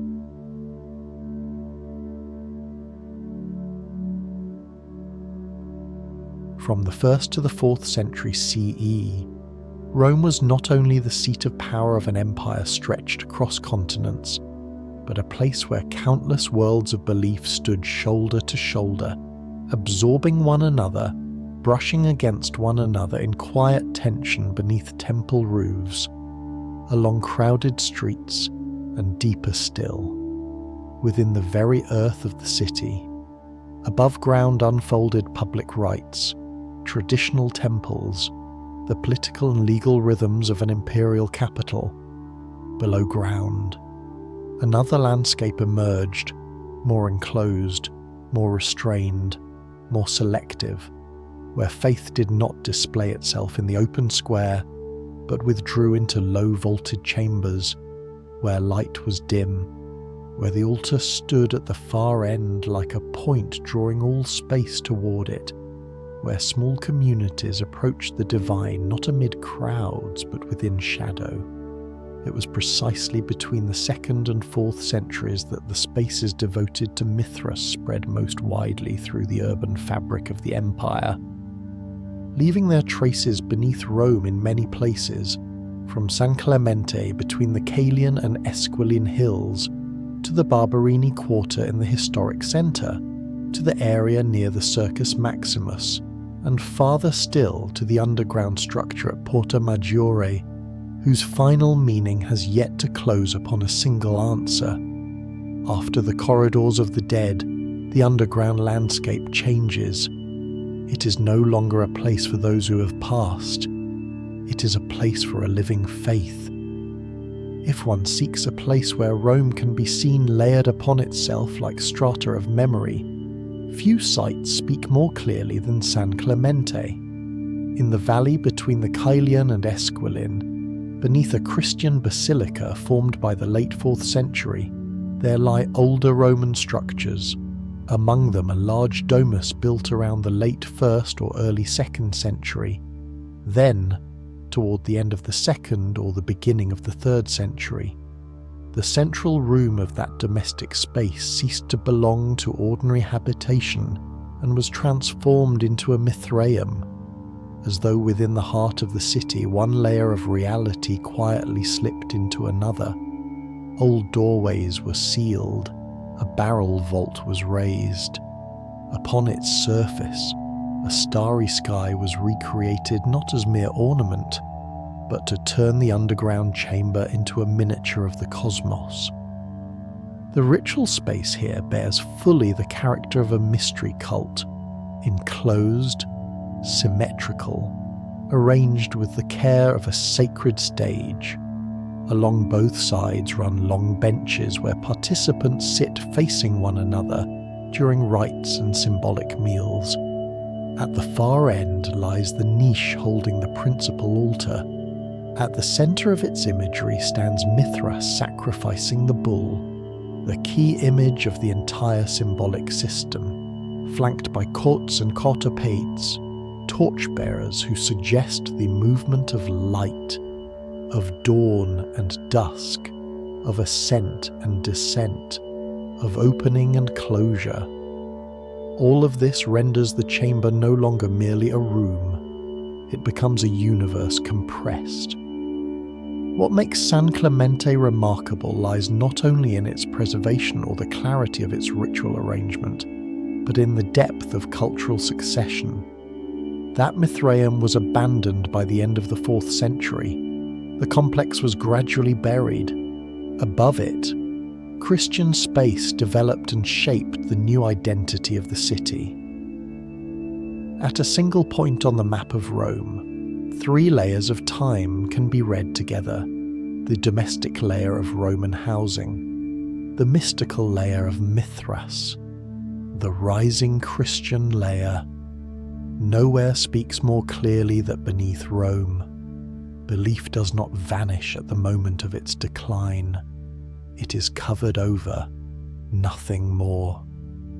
Leaving San Clemente, the landscape narrows, yet the presence of ritual draws closer, denser, as though still holding the breath of its former life. The Barberini Mithraeum, discovered by chance in 1936 in the basement of the Palazzina Savonian di Brazza, behind Palazzo Barberini, is among the best preserved Mithraic sanctuaries in Rome. The structure belongs chiefly to the 3rd century, though it reuses earlier elements from the 2nd, and that layering makes it at once a ritual chamber and a witness to the transformation of older architecture into a new symbolic life. The rectangular room, about 11 meters long and 6 meters wide, is not grand in the manner of temples above ground, not monumental like a square or an arena, yet in that very narrowness it reveals the nature of a mystery cult more clearly than any explanation. This is not a place for the public. This is not a place for display. It opens only to those permitted to enter. The barrel vault encloses the space like a lowered sky. The surviving wall paintings, of exceptional value, make this site one of the richest sources for imagining the ritual aesthetics of Mithraism in Rome. In the darkness below, colour, vault, altar, painted wall, seating, all work together to turn the chamber into an apparatus of sensation, a structure formed not merely for worship, but to guide the human being into a sacred experience. Barberini thus reveals an essential truth. Underground Rome preserves not only the bodies of the dead, but forms of spiritual life that are intricate, ordered, stratified, selective. These are places where belief does not resound in loud voices across a square, but in the quiet presence of a small group in shadow, where the sacred is shaped by architecture, by symbol, by distance from the world above. From a nearly intact chamber in the Barberini district, the view widens again toward a site near one of the largest public spaces of ancient Rome. The Mithraeum at the Era Maxima of Hercules, often called the Mithraeum of the Circus Maximus, was uncovered in the 1930s during construction for storage of the National Opera at the former Pantanella pasta factory. Above lies the memory of crowds, of chariot races, of a Rome loud and expansive. Below lies a secluded ritual space, developed from a large 2nd century structure and modified repeatedly in the 3rd century into a sanctuary of Mithras. Here the scale of the subterranean network of belief becomes clearer. The worship of Mithras within the Roman Empire, especially from the 2nd to the 4th centuries, was not an isolated occurrence nor a strange exception, but a real part of the urban spiritual map. The Mithraeum near the Circus Maximus shows that underground ritual spaces were organised with precision. There were subsidiary rooms identified as an apparitorium, a place for preparation. There were brick podiums where participants sat during sacred meals and communal acts. These chambers were not accidental voids, not crude improvisations, but spaces with arrangement, with sequence, with an internal logic of use. More striking still is that the site passed through 4 phases of use and architectural change, from the late Republic into the 3rd or even 4th century, before assuming its final form as a Mithraeum with relatively restrained alterations upon earlier structures. This image suggests the true nature of underground Rome. Very little emerges from nothing.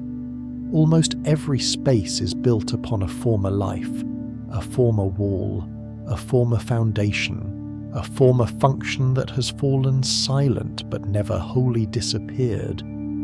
Rome does not simply build, Rome builds upon. After 3 sites that reveal the form of Mithraea with clarity, the account turns to an underground structure that still holds many unanswered questions. The Neo-Pythagorean Basilica of Porta Maggiore, discovered by chance in 1917 beneath the railway line between Rome and Naples, stands almost as a symbol of the city itself, where modern infrastructure may cut into the past and expose architecture buried for centuries. The building drew attention not only for its location, but for the absence of a final answer concerning its function. Some interpretations see it as a sanctuary linked to a Neo-Pythagorean current, destroyed under Claudius. Others, more cautious, consider it possibly a funerary basilica from the late Augustan period or under Tiberius. This uncertainty does not diminish its value. Rather, it makes Porta Maggiore a perfect example of the nature of archaeology beneath Rome. Some places offer a nearly complete arrangement, others return only form, decoration, position, and require the modern mind to read slowly, compare slowly, debate slowly. Beneath the ground there are not only remains, there are questions that remain open. Thus, Porta Maggiore extends the theme of ritual space in a deeper direction. Not every sanctuary can be named with certainty. Not every vanished belief leaves behind an explanation. At times, what remains is simply a beautiful underground basilica, standing as an unfinished statement, sufficient to prove that the history of Rome does not reside solely within what has been clearly understood. At this point, the image of underground Rome changes its nature. Beneath the ground lie not only sewers, cisterns, quarries, or burial corridors. Beneath the ground there were once stages of living faith, where human beings sat facing one another in narrow chambers, looked toward an altar at the end of a vault, passed through degrees of ritual, placed their bodies into darkness in search of an order beyond daily life. A Mithraeum may lie beneath a later Christian basilica. A cult room may be buried and forgotten for centuries. Another underground basilica may still provoke debate over its meaning. The entire subsoil thus appears as a parallel spiritual map to the city above, where systems of belief do not simply follow one another but press upon one another, cover one another, replace one another. If what remains today is only a small fragment of the network of rituals that once existed, then it follows naturally that beneath every church, every square, every street of present-day Rome, there may still lie layers of belief not yet fully read, not as hidden mysteries exaggerated into legend, but as cultural lives that once truly existed and were later sealed by time. It is a thought at once sober and overwhelming. The city above moves in light. The city below keeps the shadow of old faiths. From here, the account draws to a close in a movement that is quiet yet profound. Once it is seen that beneath modern structures there remain sanctuaries, cult rooms, underground basilicas, the question is no longer only how they were used, but how they were rediscovered, from what moments, through what accidents, through what early maps, through what efforts of modern archaeology to read them anew. These sacred chambers, some well understood, others still open, do not speak only of ritual. They speak of memory buried deep and brought back. They speak of a city that has hidden too much of itself beneath the ground, and that compels each generation to learn, little by little, how to descend in order to understand.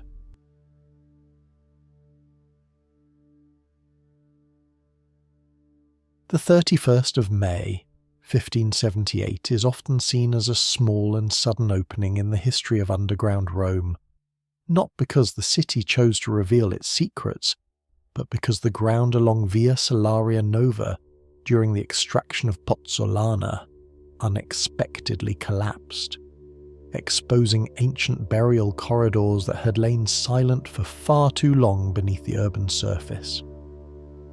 From that moment, a catacomb later identified as the anonymous catacomb of Via Anapo returned to visible history, as though a layer of memory long buried were granted breath once more after centuries. Yet if that moment is taken as a single discovery, the story becomes too simple for a city that has never lived within a single layer. Underground Rome did not vanish through one catastrophe, nor was it forgotten through one sudden event.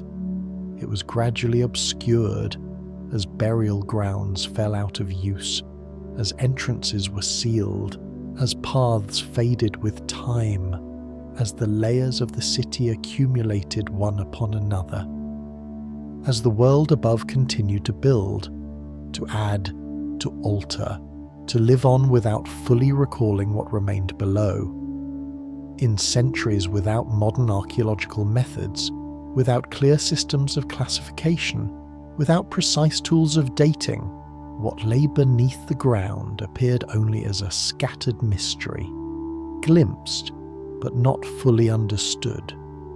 Thus the year 1578 marks not the end of forgetting, but the beginning of a far longer journey, in which each generation must relearn how to read what has been buried too deeply, too long, too quietly.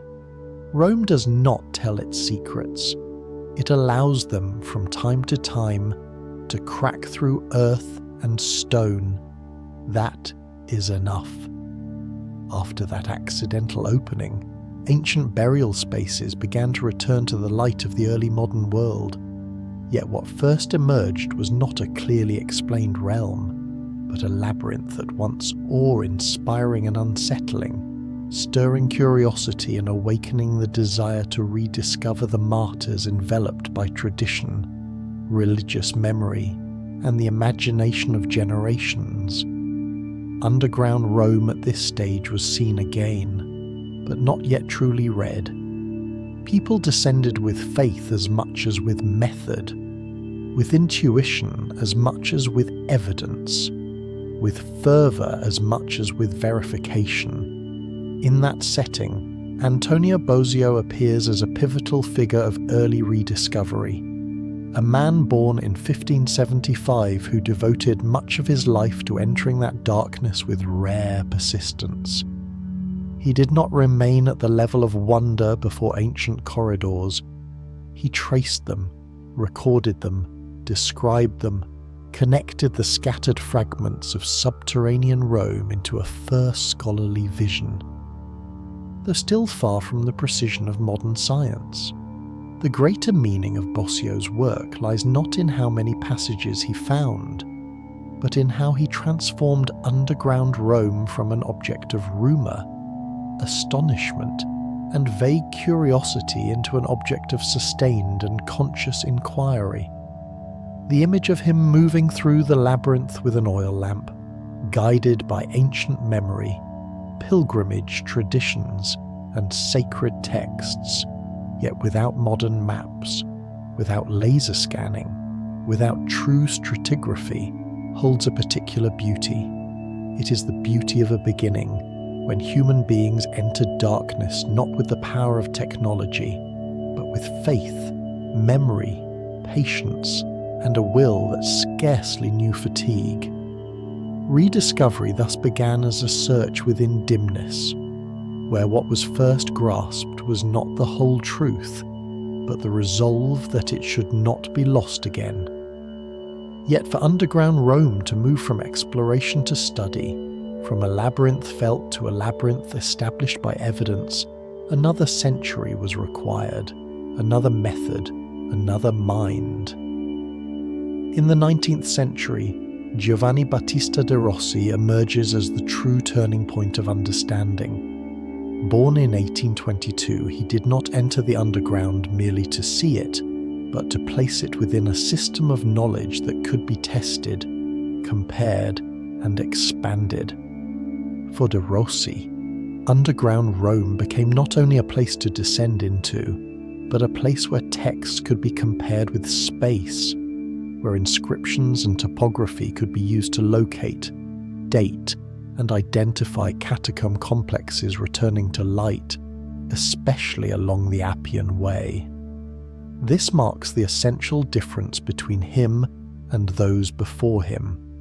If Bosio represents the pioneering persistence of an age lacking tools, de Rossi represents the moment when inquiry acquired the rigour necessary to become scientific foundation. From this point onward, underground Rome was no longer merely a place of awe or speculation, but an object that could be studied, compared, classified, preserved. Within that development, the proposal to establish a dedicated body to improve excavation, restoration, and protection of the catacombs carried decisive significance, leading to the creation of the Pontifical Commission for Sacred Archaeology in 1852. That moment marks a profound shift. From a source of wonder, underground Rome became a heritage to be managed. From a labyrinth of discoveries, it became a historical record to be safeguarded by principle, by organisation, by long-term oversight. Not only were more tunnels found, the very understanding of the past was transformed. From the 20th into the 21st century, the story of rediscovery ceased to be the work of solitary scholars carrying lamps into darkness, and became a sustained, interdisciplinary, intergenerational effort. The work of the Commission did not cease, even in moments of crisis such as the Second World War. After the war, the effort expanded further, seeking to preserve a vast body of early Christian heritage spread across more than 140 Christian catacombs throughout Italy.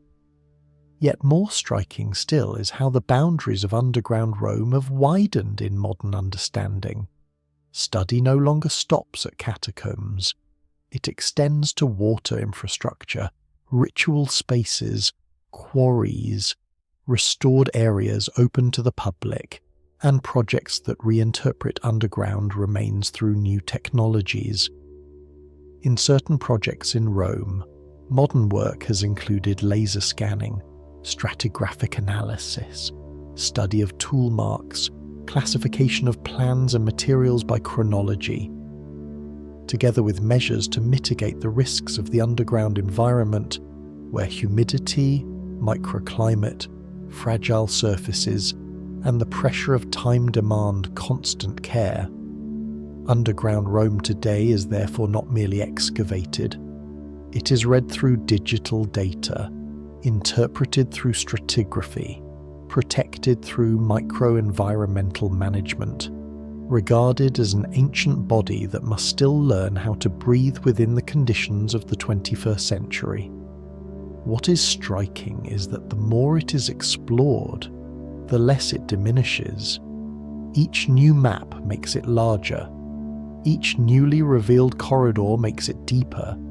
Each restored monument expands the imagination of Rome, making it broader, denser, more layered. Rediscovery does not erase mystery.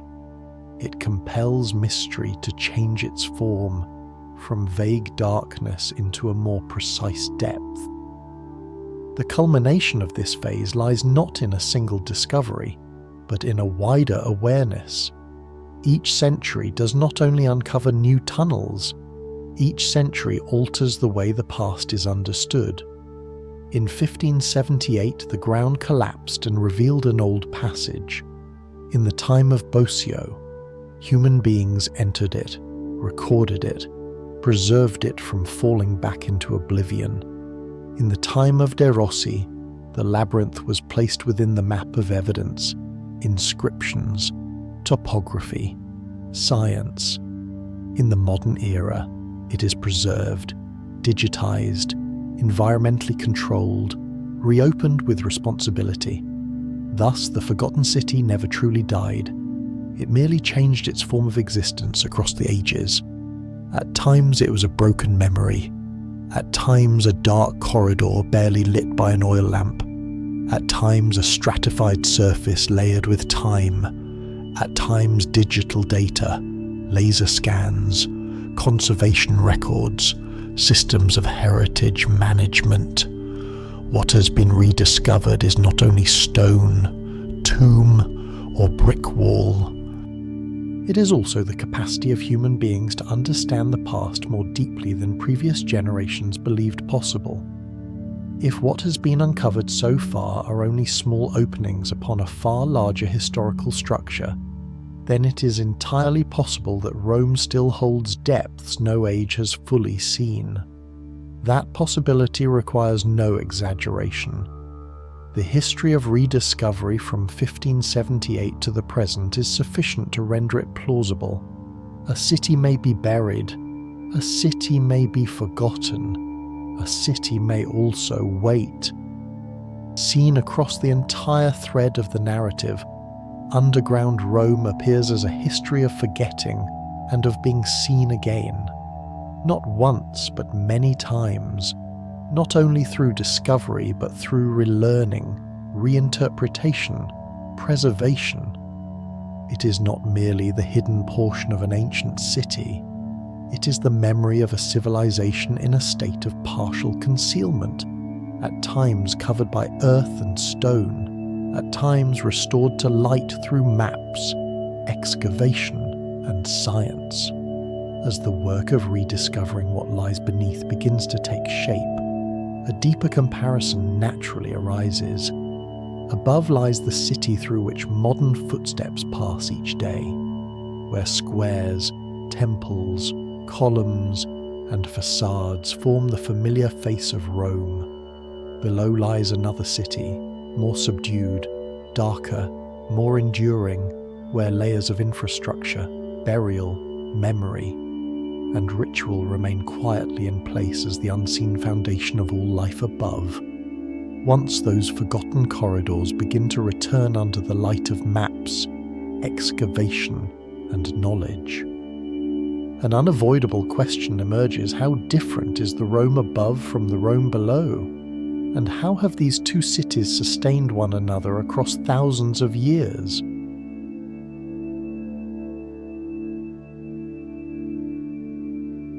Rome may be seen as a city of many ages gathered into a single moment, where the Rome of antiquity, with its roads, forums, temples and infrastructures, has never entirely withdrawn, where the Rome of pilgrimage still echoes along the outskirts tied to tombs, catacombs, and religious memory, and where the modern city spreads itself across all of it with traffic, visitors, open-air museums, and streets that continue to be walked, cycled, and photographed each day. Within that vast picture, the Via Appia Antica emerges as a line of time drawn straight through the centuries, a road begun in 312 BCE under Appius Claudius Caecus, first linking Rome to Capua and later extending to Brundisium, and which even now is seen as a living field of more than 2 millennia of archaeological and architectural presence upon the surface of the earth. Nearby, the Capitoline Hill still carries the weight of political memory, while the Roman Forum recalls a civic centre that could only come into being once the low ground between the hills had been drained and made stable. Beneath all these familiar places lies another network of catacombs, technical corridors, quarries, ritual spaces, and buried layers of architecture, as though the same city had learned to exist in two modes at once, one revealed beneath the sun, one held in quiet within the dark. The point here is not to add another history, but to perceive at the same time two Romes laid upon one another in the same space. If one were to choose a single image to represent the Rome above, it would be difficult to surpass the Via Appia. That road is not merely a stretch of paving stones joining one place to another, but a declaration of a civilization that believed in opening roads, lands, and power through its own infrastructure. From the Republic, when the road was begun in 312 BCE, Rome was not thinking only of movement, but of distance subdued, of territory bound together by stone, of armies and merchants moving according to a shared logic, a shared order, a shared pulse of the state. From Rome to Capua, from Capua to Brundisium, the road extends like a bright vein upon the surface, where every stone belongs to the visible world, the world of movement, of connection, of sunlight falling upon matter. Along this line, the city presents itself as something open, something that can be pointed to, crossed, measured by length, by milestones, by the unending passage of people. It is a Rome of sunlight on stone, of steady footsteps, of vehicles and present-day travellers still walking or cycling among the remains of antiquity. It is the Rome of the surface, of light, of what needs no search in darkness to be seen. Yet along that very clear and open road, another Rome stands with no less weight, differing only in that it does not present itself at once. Along and around the Via Appia are gathered numerous catacombs and memorial sites, among them the complex of St. Callistus, both ancient and vast, and preserved with particular clarity along the route. This creates a paradox at once beautiful and profound the further one walks along a road so renowned in the world above, the closer one comes to another world, of burial, of memory, of prayer, and of corridors hidden beneath the earth. Above lies the road of the living, of empire, of expansion. Below lies the realm of the dead, of religious memory, of communities that left their trace not in rising monuments, but in chambers of burial, in narrow passages, in layers of time laid horizontally within the ground. One city walks beneath the sun. One city remains within the dark. Both endure together. From this, the Rome below should not be understood as the opposite of the Rome above, but as that which receives what the surface cannot forever hold. It receives the dead so that the city of the living may continue to expand without breaking its order. It receives water, mud, stratified earth and instability so that the squares, streets, and forums above may remain firm. It receives the remnants of structures that have lost their function so that new forms may rise without erasing the past entirely. Thus the world below is not a surplus of history, but the bearer of it. Above are paving stones, monuments, sunlight, footsteps, the sound of movement between named and marked spaces. Below are tufa, cold air, groundwater, the dust of time, burial niches, corridors without direction, chambers remembered only through their former shape and use. The contrast is not merely aesthetic, not only light against darkness, open against enclosed, crowded against silent, it is functional. The Rome that reveals itself requires the Rome that conceals itself in order to endure. The Roman Forum stands as a near-perfect example of this logic, for it arose upon low ground between hills that could only become a centre once drainage transformed damp instability into a place of gathering, judgment, trade, and power. Above is praised, below labours in silence. When a city builds layer upon layer rather than clearing and beginning anew, its underground becomes an unintended archive. Rome stands as one of the clearest expressions of this condition. Catacombs, Mithraea, quarries, cisterns, shelters, small and vast complexes buried over time, all persist not because they were planned as a unified whole, but because generations left their traces and covered them with new ones.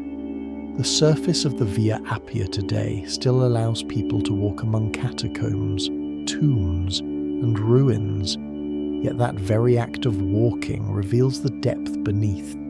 Each step upon that road is taken upon ground that has received centuries, bodies, beliefs, and infrastructures beyond measure. It can no longer be considered merely a road. It is a section.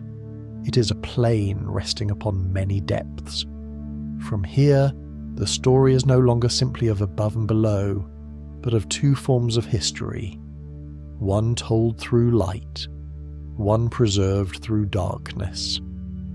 The height of this contrast comes with the realization that one Rome can be photographed, crossed, named through its monuments, while another contains more time though it has no sun, no signs, no surfaces easily read.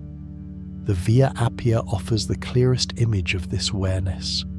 Above is one of the most famous roads of ancient Rome, where history seems to unfold plainly, in a line that can be read with the eye.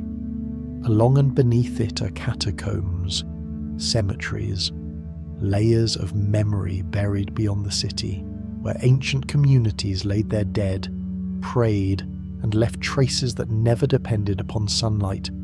Along the same road, travellers pass, bicycles roll, cameras turn toward ancient stones. Nearby, corridors exist where time does not move at the same pace, where the past gathers densely, almost thick within cold air and stone walls cut into the earth.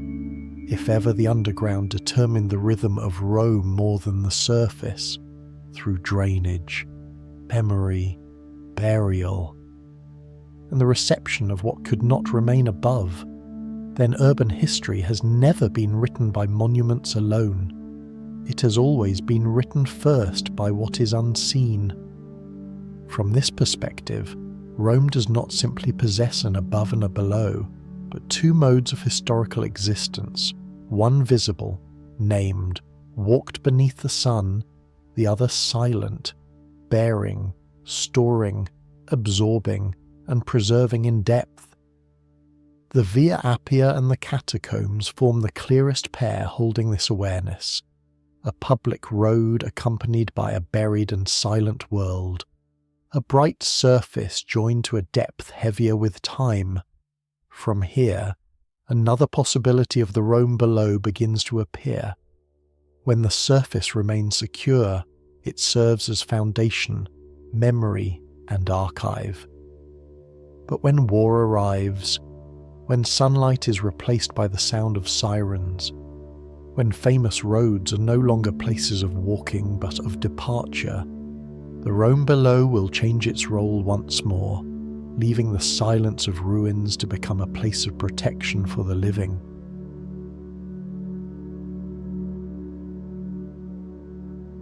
By the 20th century, when Rome had already become a city layered with memory, domes, roads, squares, and monuments, its underground took on yet another role, closer, more urgent, heavier in meaning.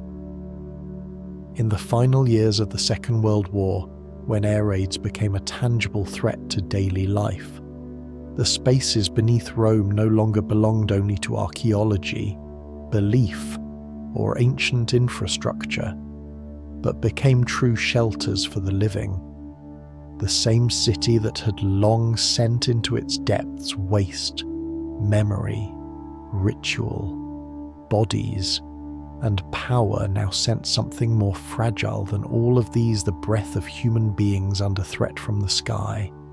Two places reveal this transformation with particular clarity: Villa Torlonia and the Vittoriano, one tied to the residence of Mussolini and its specialized bunkers, the other to the basement of a monument where civilians once fled at the sound of sirens. Rome returned underground not to remember but to survive. Villa Torlonia stands as one of the clearest physical expressions of modern fear when it meets the architecture of power.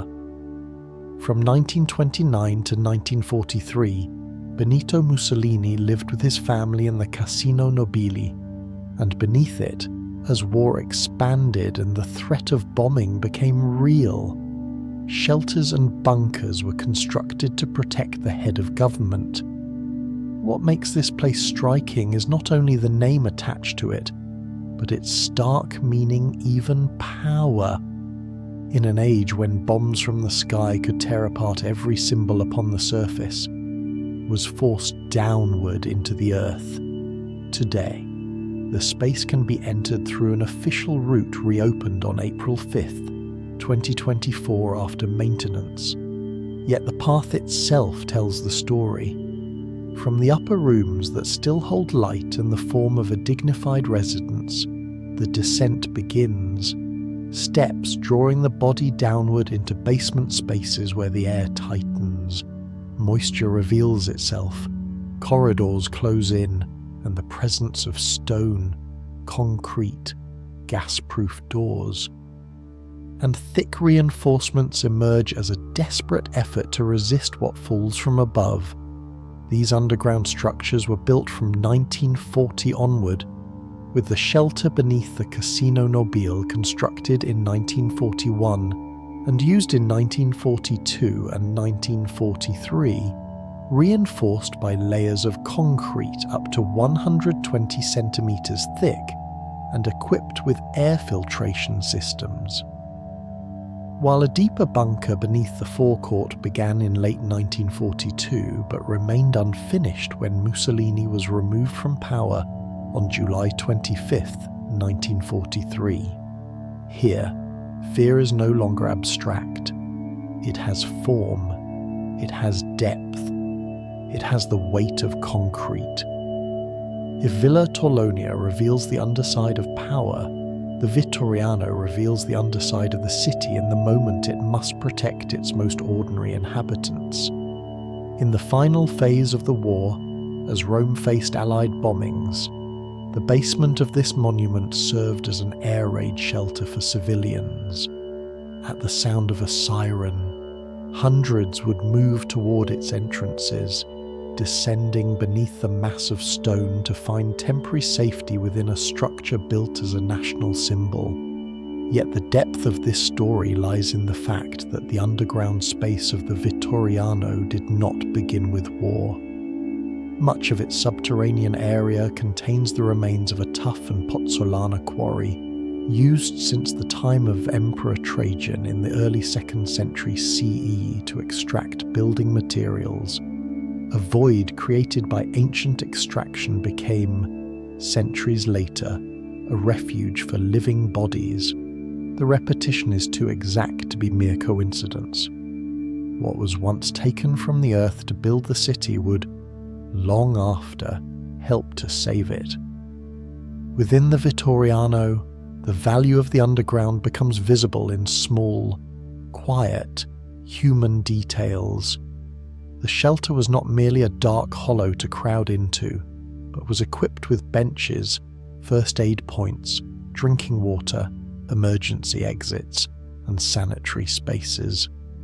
Conceived as a place where people might remain in prolonged waiting amid uncertainty.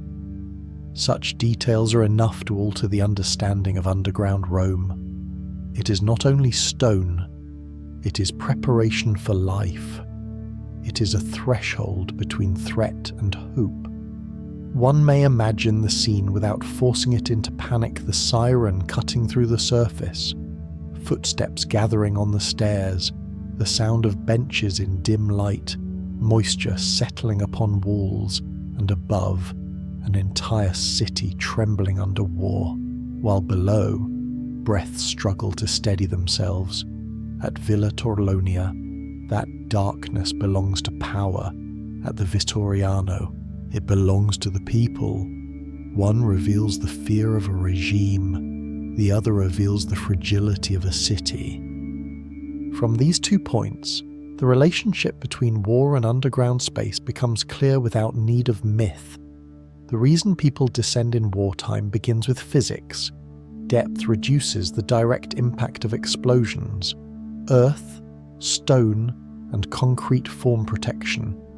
Enclosed spaces, properly reinforced, can become refuge in moments of greatest danger. Yet beyond this physical explanation lies a deeper urban reflex. Rome has long used its underground in many ways. At times it was quarry, at times cistern, at times catacomb, at times ritual space, at times shelter. What changes across centuries is not the depth itself, but the reason for returning to it. When building was needed, they dug down. When water had to be guided, they dug down. When the dead required burial, they dug down. When bombs fell, they dug down again, or returned to depths already made. The Rome above changes continually. The Rome below waits, like an ancient instinct of defense.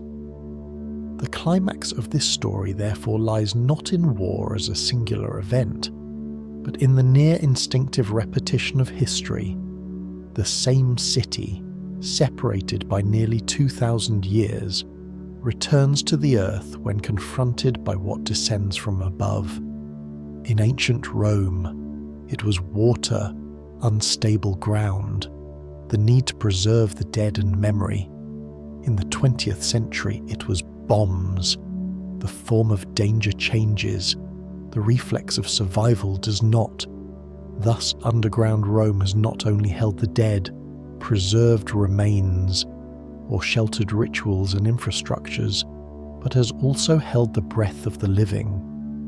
The Vittoriano shows this at a collective scale, where civilians descended beneath heavy stone to wait for danger to pass. Villa Torlonia shows it at the level of power, where even a regime built upon invulnerability was forced to admit that the surface was no longer safe, if, at the most critical moments of survival, Rome turns downward.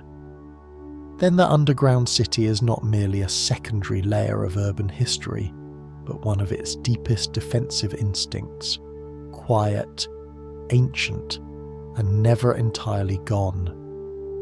From here, a broader meaning emerges.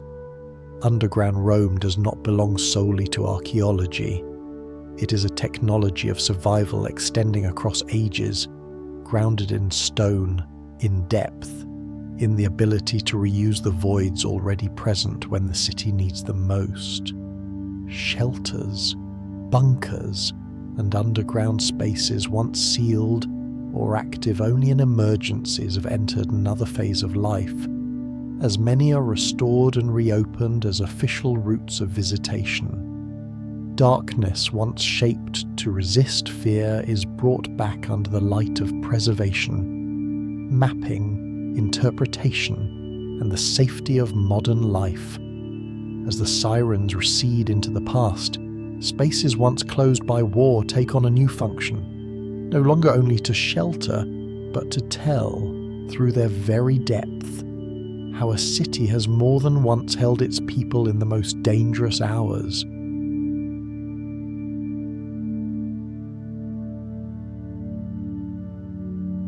At this present stage of restoration, one of the most striking movements beneath Rome no longer lies in the discovery of yet another dark chamber, but in the slow transformation of a space once held beyond public reach into something that can be seen, examined, reinforced, interpreted, and ultimately prepared to receive the first footsteps of the modern age. The central marker of this shift is tied to the restoration of the Grottino del Campidoglio, beneath the Capitoline Hill. A project expected to reach completion in the second quarter of 2026 with a publicly allocated budget of €2.34 million. On the surface of administration, that figure reads like little more than a line of funding, a schedule, a technical entry. Yet when placed within the true position of this space, directly beneath one of the most symbolic elevations of Rome, below the Campidoglio Square and the structures bound to power, history, ritual, and urban memory, it begins to carry a different weight. For here, the ground above is where the city presents itself in stone, in order, in light, while below lies a depth that has endured for a very long time in silence. For decades, that subterranean layer has remained almost detached from public memory, sealed away, difficult to access, appearing only faintly through plans, notes, and specialized surveys. Now, the very place that once existed as shadow beneath stone is being transformed into a structured path of archaeology, preservation, and visitation, where the aim is not only to secure the structure, but to expand access, even for those who were once easily excluded from the experience of heritage. What matters, therefore, is not the addition of another attraction to the city, but the conversion of a zone once belonging to dust, stone, darkness, and conjecture into a space that can be read through knowledge, walked through with the body, and understood without stripping away its ancient character. For such a transformation to take place, modern Rome must summon multiple forces at once, as though opening a forgotten depth cannot be the work of a single hand. First comes the city's own system of organization and coordination, positioned at the intersection of public administration, heritage preservation, and cultural strategy. In this case, the Grottino is not treated as an isolated discovery outside the urban network, but as part of a broader vision where heritage is restored not only to preserve the past, but to reconnect that past with the living present of Rome. Then come the archaeologists and contemporary conservation teams, those who read this place in a language far more precise than ordinary sight. They scan the space with lasers, read the traces left on stone surfaces, distinguish between different forms of masonry, compare layouts, and follow the sequence of transformations across centuries. What was once a vague darkness begins to take shape as a spatial record, a temporal map, a chain of material evidence. Alongside them stand the engineers and safety teams, whose work may seem less poetic but is indispensable, for a subterranean heritage site cannot open to the public unless it first stands firm, remains stable, is equipped with lighting, alarms, independent control systems, and surfaces safe enough to walk upon without damaging the original structure. And finally comes the group that appears last yet gives meaning to the entire effort, the visitors of the near future. People of the 21st century who will descend into a place that was once a quarry, once a technical space, once a layered network of chambers, once separated from public life for so long that it nearly vanished from urban awareness. From this, it becomes clear that the Grottino is not opened by a physical door alone. It is opened through an alliance of science, engineering, governance, and historical imagination. It is this combination that gives rise to three foundational layers of work, three slow but steady transformations, three quiet forms of labour through which a future underground museum may emerge without losing the soul of its ancient stone. The first layer is material restoration and conservation. It may sound simple, yet it is the foundation of everything, for underground space is never merely emptiness. It is the stone floor, the wall surfaces, the structural connections, the stability of each passage, the control of each zone so that the site can be protected even as people begin to enter. In this context, Rome cannot speak of light or visitor experience until the stone, the ground, the walls themselves are capable of enduring over time. The second layer is high technology archaeology, where the elegance of modern science becomes most visible. This space is not simply cleared to make it easier to see. It is scanned, measured, recorded, and read through methods that allow a more precise vision of what the stoners preserved. Each tool mark left by extraction, each subtle variation in construction material, each alteration in chamber layout can become a key to a date, a function, a phase of use. Technology here does not replace history. It performs something far more delicate. It adjusts the eyes of the present so that the present may see the past with less blur. The third layer is environmental control and public safety, a dimension often absent from romantic visions of archaeology, yet decisive in determining whether a subterranean space can truly be open to the public.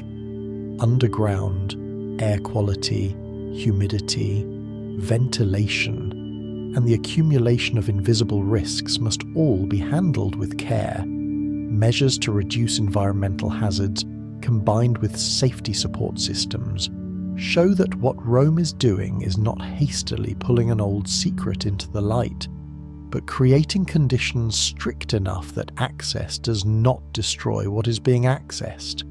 And here, a quiet paradox emerges.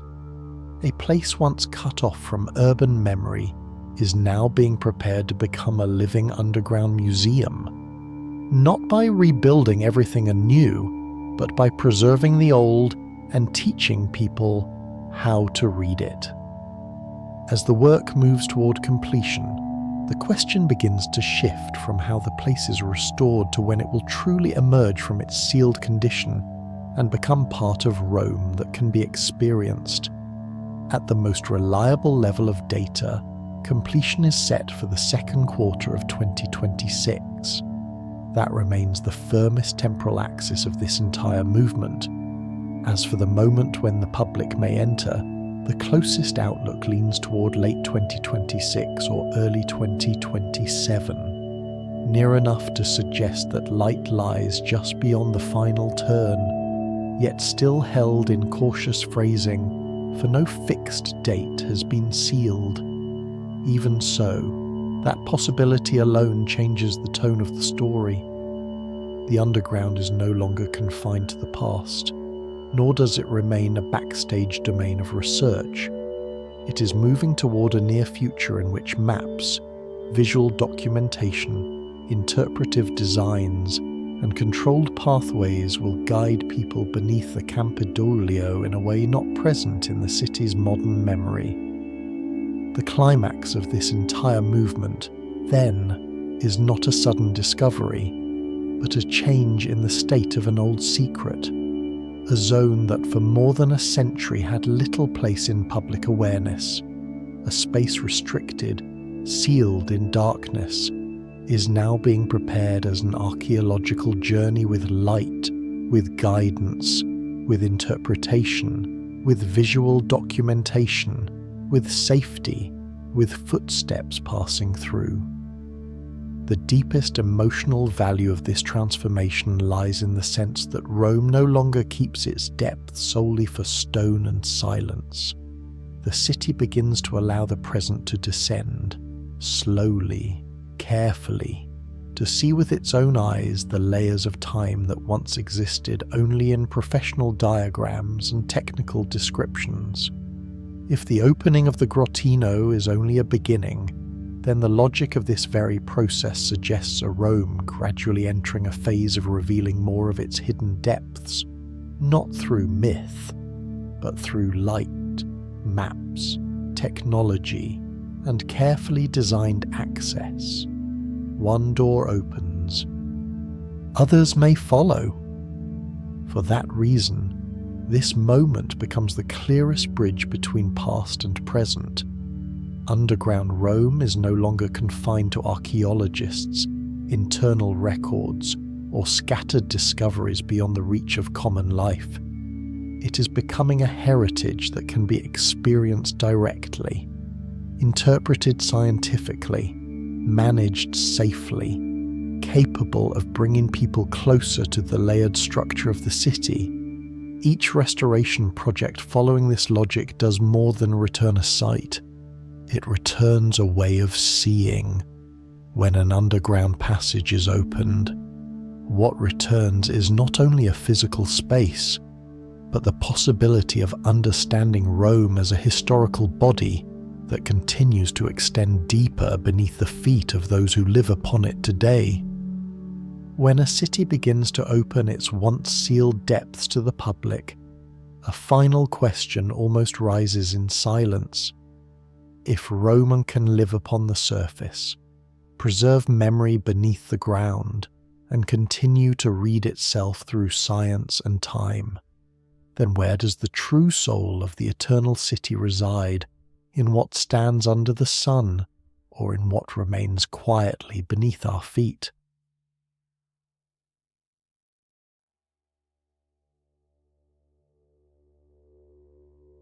This conclusion does not rest on a single moment, for it would be too narrow to view Rome through one date, one reign, or one layer of ruins alone. It must stand upon the entire span of the city, from the earliest foundations tied to the Etruscan and early Roman periods, through water control work such as the Cloaca Maxima, through the burial corridors of early Christianity, through ritual spaces hidden beneath later architecture, through the explorations of Antonio Bosio in the early 17th century, through the more rigorous archaeological methods of Giovanni Battista de Rossi in the 19th, and into the present, where the Campidoglio continues to be preserved, restored, and open to the public as a living part of the city itself. Only when all these timelines are laid upon one another does Rome appear as it truly is, not merely on the surface, but at once above, within, and below, a layered historical body still holding its deepest parts. Contemporary preservation programs beneath the Campidoglio are built upon that same awareness, preserving archaeological depth while interpreting it as inseparable from the modern city. Seen from that wider perspective, the places once visited no longer lie scattered like isolated points on a map. Catacombs, corridors, reservoirs, ritual spaces, shelters, passages beneath the Capitoline all begin to converge into a larger principle. Rome's history is not entirely replaced by what comes after. It is covered, it is buried, it withdraws from sight, and yet it continues to exist in silence, as though the city has never truly erased its past, but merely set it aside into deeper layers, where light rarely reaches but memory remains intact. Rome, therefore, is not a surface. Rome is a depth. From that vantage, the conclusion no longer centres on a single figure, for the underground of Rome has never belonged to one name alone. There are the workers who cut into stone to extract material for the first walls. There are builders and engineers who organised water, guided it, redirected it so that the city above might stand. There are inhabitants and labourers who lived within cooler, enclosed, stable darkness. There are believers and pilgrims who pass through the catacombs carrying faith, fear, waiting, and consolation. There are those in power who used hidden infrastructures as instruments of control and expression. There are archaeologists, conservation teams, and modern technicians reading each layer of earth, each cut, each wall, as though listening to an ancient language still echoing beneath their feet. And there is also the future, present already in the image of those who will step into spaces sealed for centuries and see them with eyes different from before. The meaning of gathering all these people into a single frame lies here, underground.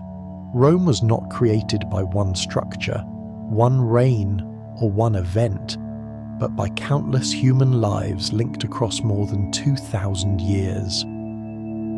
A road traced back to Appius Claudius Caecus in 312 BCE, a network of catacombs expanding from the late 2nd and early 3rd centuries under Zephyrinus and Calixtus. Early modern explorations reopening the doors to the buried city. Contemporary restoration projects continuing that work with the tools of the 21st century, names separated by time, yet touching the same city. And so, beneath Rome there is not only stone, engineering, or burial. There are human hands, there is labour, there is fear, there is ritual, there is hope, and there is a persistent desire that what had been forgotten should not vanish completely, but be seen again, understood again, preserved. If these people form the visible surface of the story, then its deepest layer of meaning lies in three axes that have quietly run throughout the entire journey. The first is survival, the oldest, most fundamental, closest to earth and water. Rome digs downward for stone, for water, for drainage, for shelter, for safety, for the stark necessities of a city that must sustain life above ground. From strategic roads that expanded power, to ancient sewer systems, to catacombs beyond the walls, to modern shelters, the underground first appears as the place where Rome deposits what is necessary for the life above to continue. The second axis is memory, quieter, deeper, more silent. Rome buries beneath the ground its dead, its symbols, its beliefs, what is sacred, what is left behind, and even parts of itself that the surface can no longer hold. Ritual walls, organized burial corridors, preserved zones as testimony, all reveal that beneath the ground lies not only function, but remembrance. The third axis is understanding. Later, more modern. If Bosio entered the labyrinth with oil lamps and intuition, if De Rossi brought the discipline of archaeology, then present-day Rome reads these depths through laser scanning, stratigraphy, material conservation, and spatial interpretation for the public. What changes is not only what is found, but how it is understood. When these three axes are placed side by side, the entire story condenses into a movement both quiet and enduring. Rome digs to live. Rome preserves below to remember. Rome returns below to understand. Only these three rhythms, yet enough to gather the whole city into a single image. The underground of Rome is at once a material foundation, a repository of memory, and an object of modern science. It supports, it preserves, it explains. And from that, the final climax emerges, not as a shock, not as a secret torn open, but as a slow, deep, enduring realization. History does not disappear. It retreats beneath our feet, quieter, darker, harder to reach, yet never gone. That realization stands not on pure emotion, but on the entire chain of evidence, ancient roads buried beneath modern ones, catacombs beyond the walls preserving the dead and their faith, ritual spaces hidden beneath basilicas, wartime shelters, and present-day restoration projects revealing layer by layer, stone by stone, passage by passage, turns long forgotten beneath accumulated construction.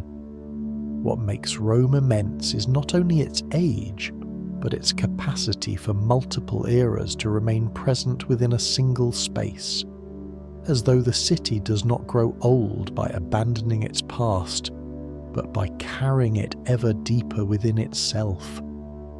From that thought, another depth opens. The tunnels of Rome do not speak only of Rome. They remind us that every great civilization is built upon layers of labor, belief, fear, burial, restoration, and forgetting. Wherever there is an ancient city, there is often a portion of its history not on the surface, but in what has been pressed down, left behind, thought lost. Rome stands apart only in how intensely it allows that truth to be seen.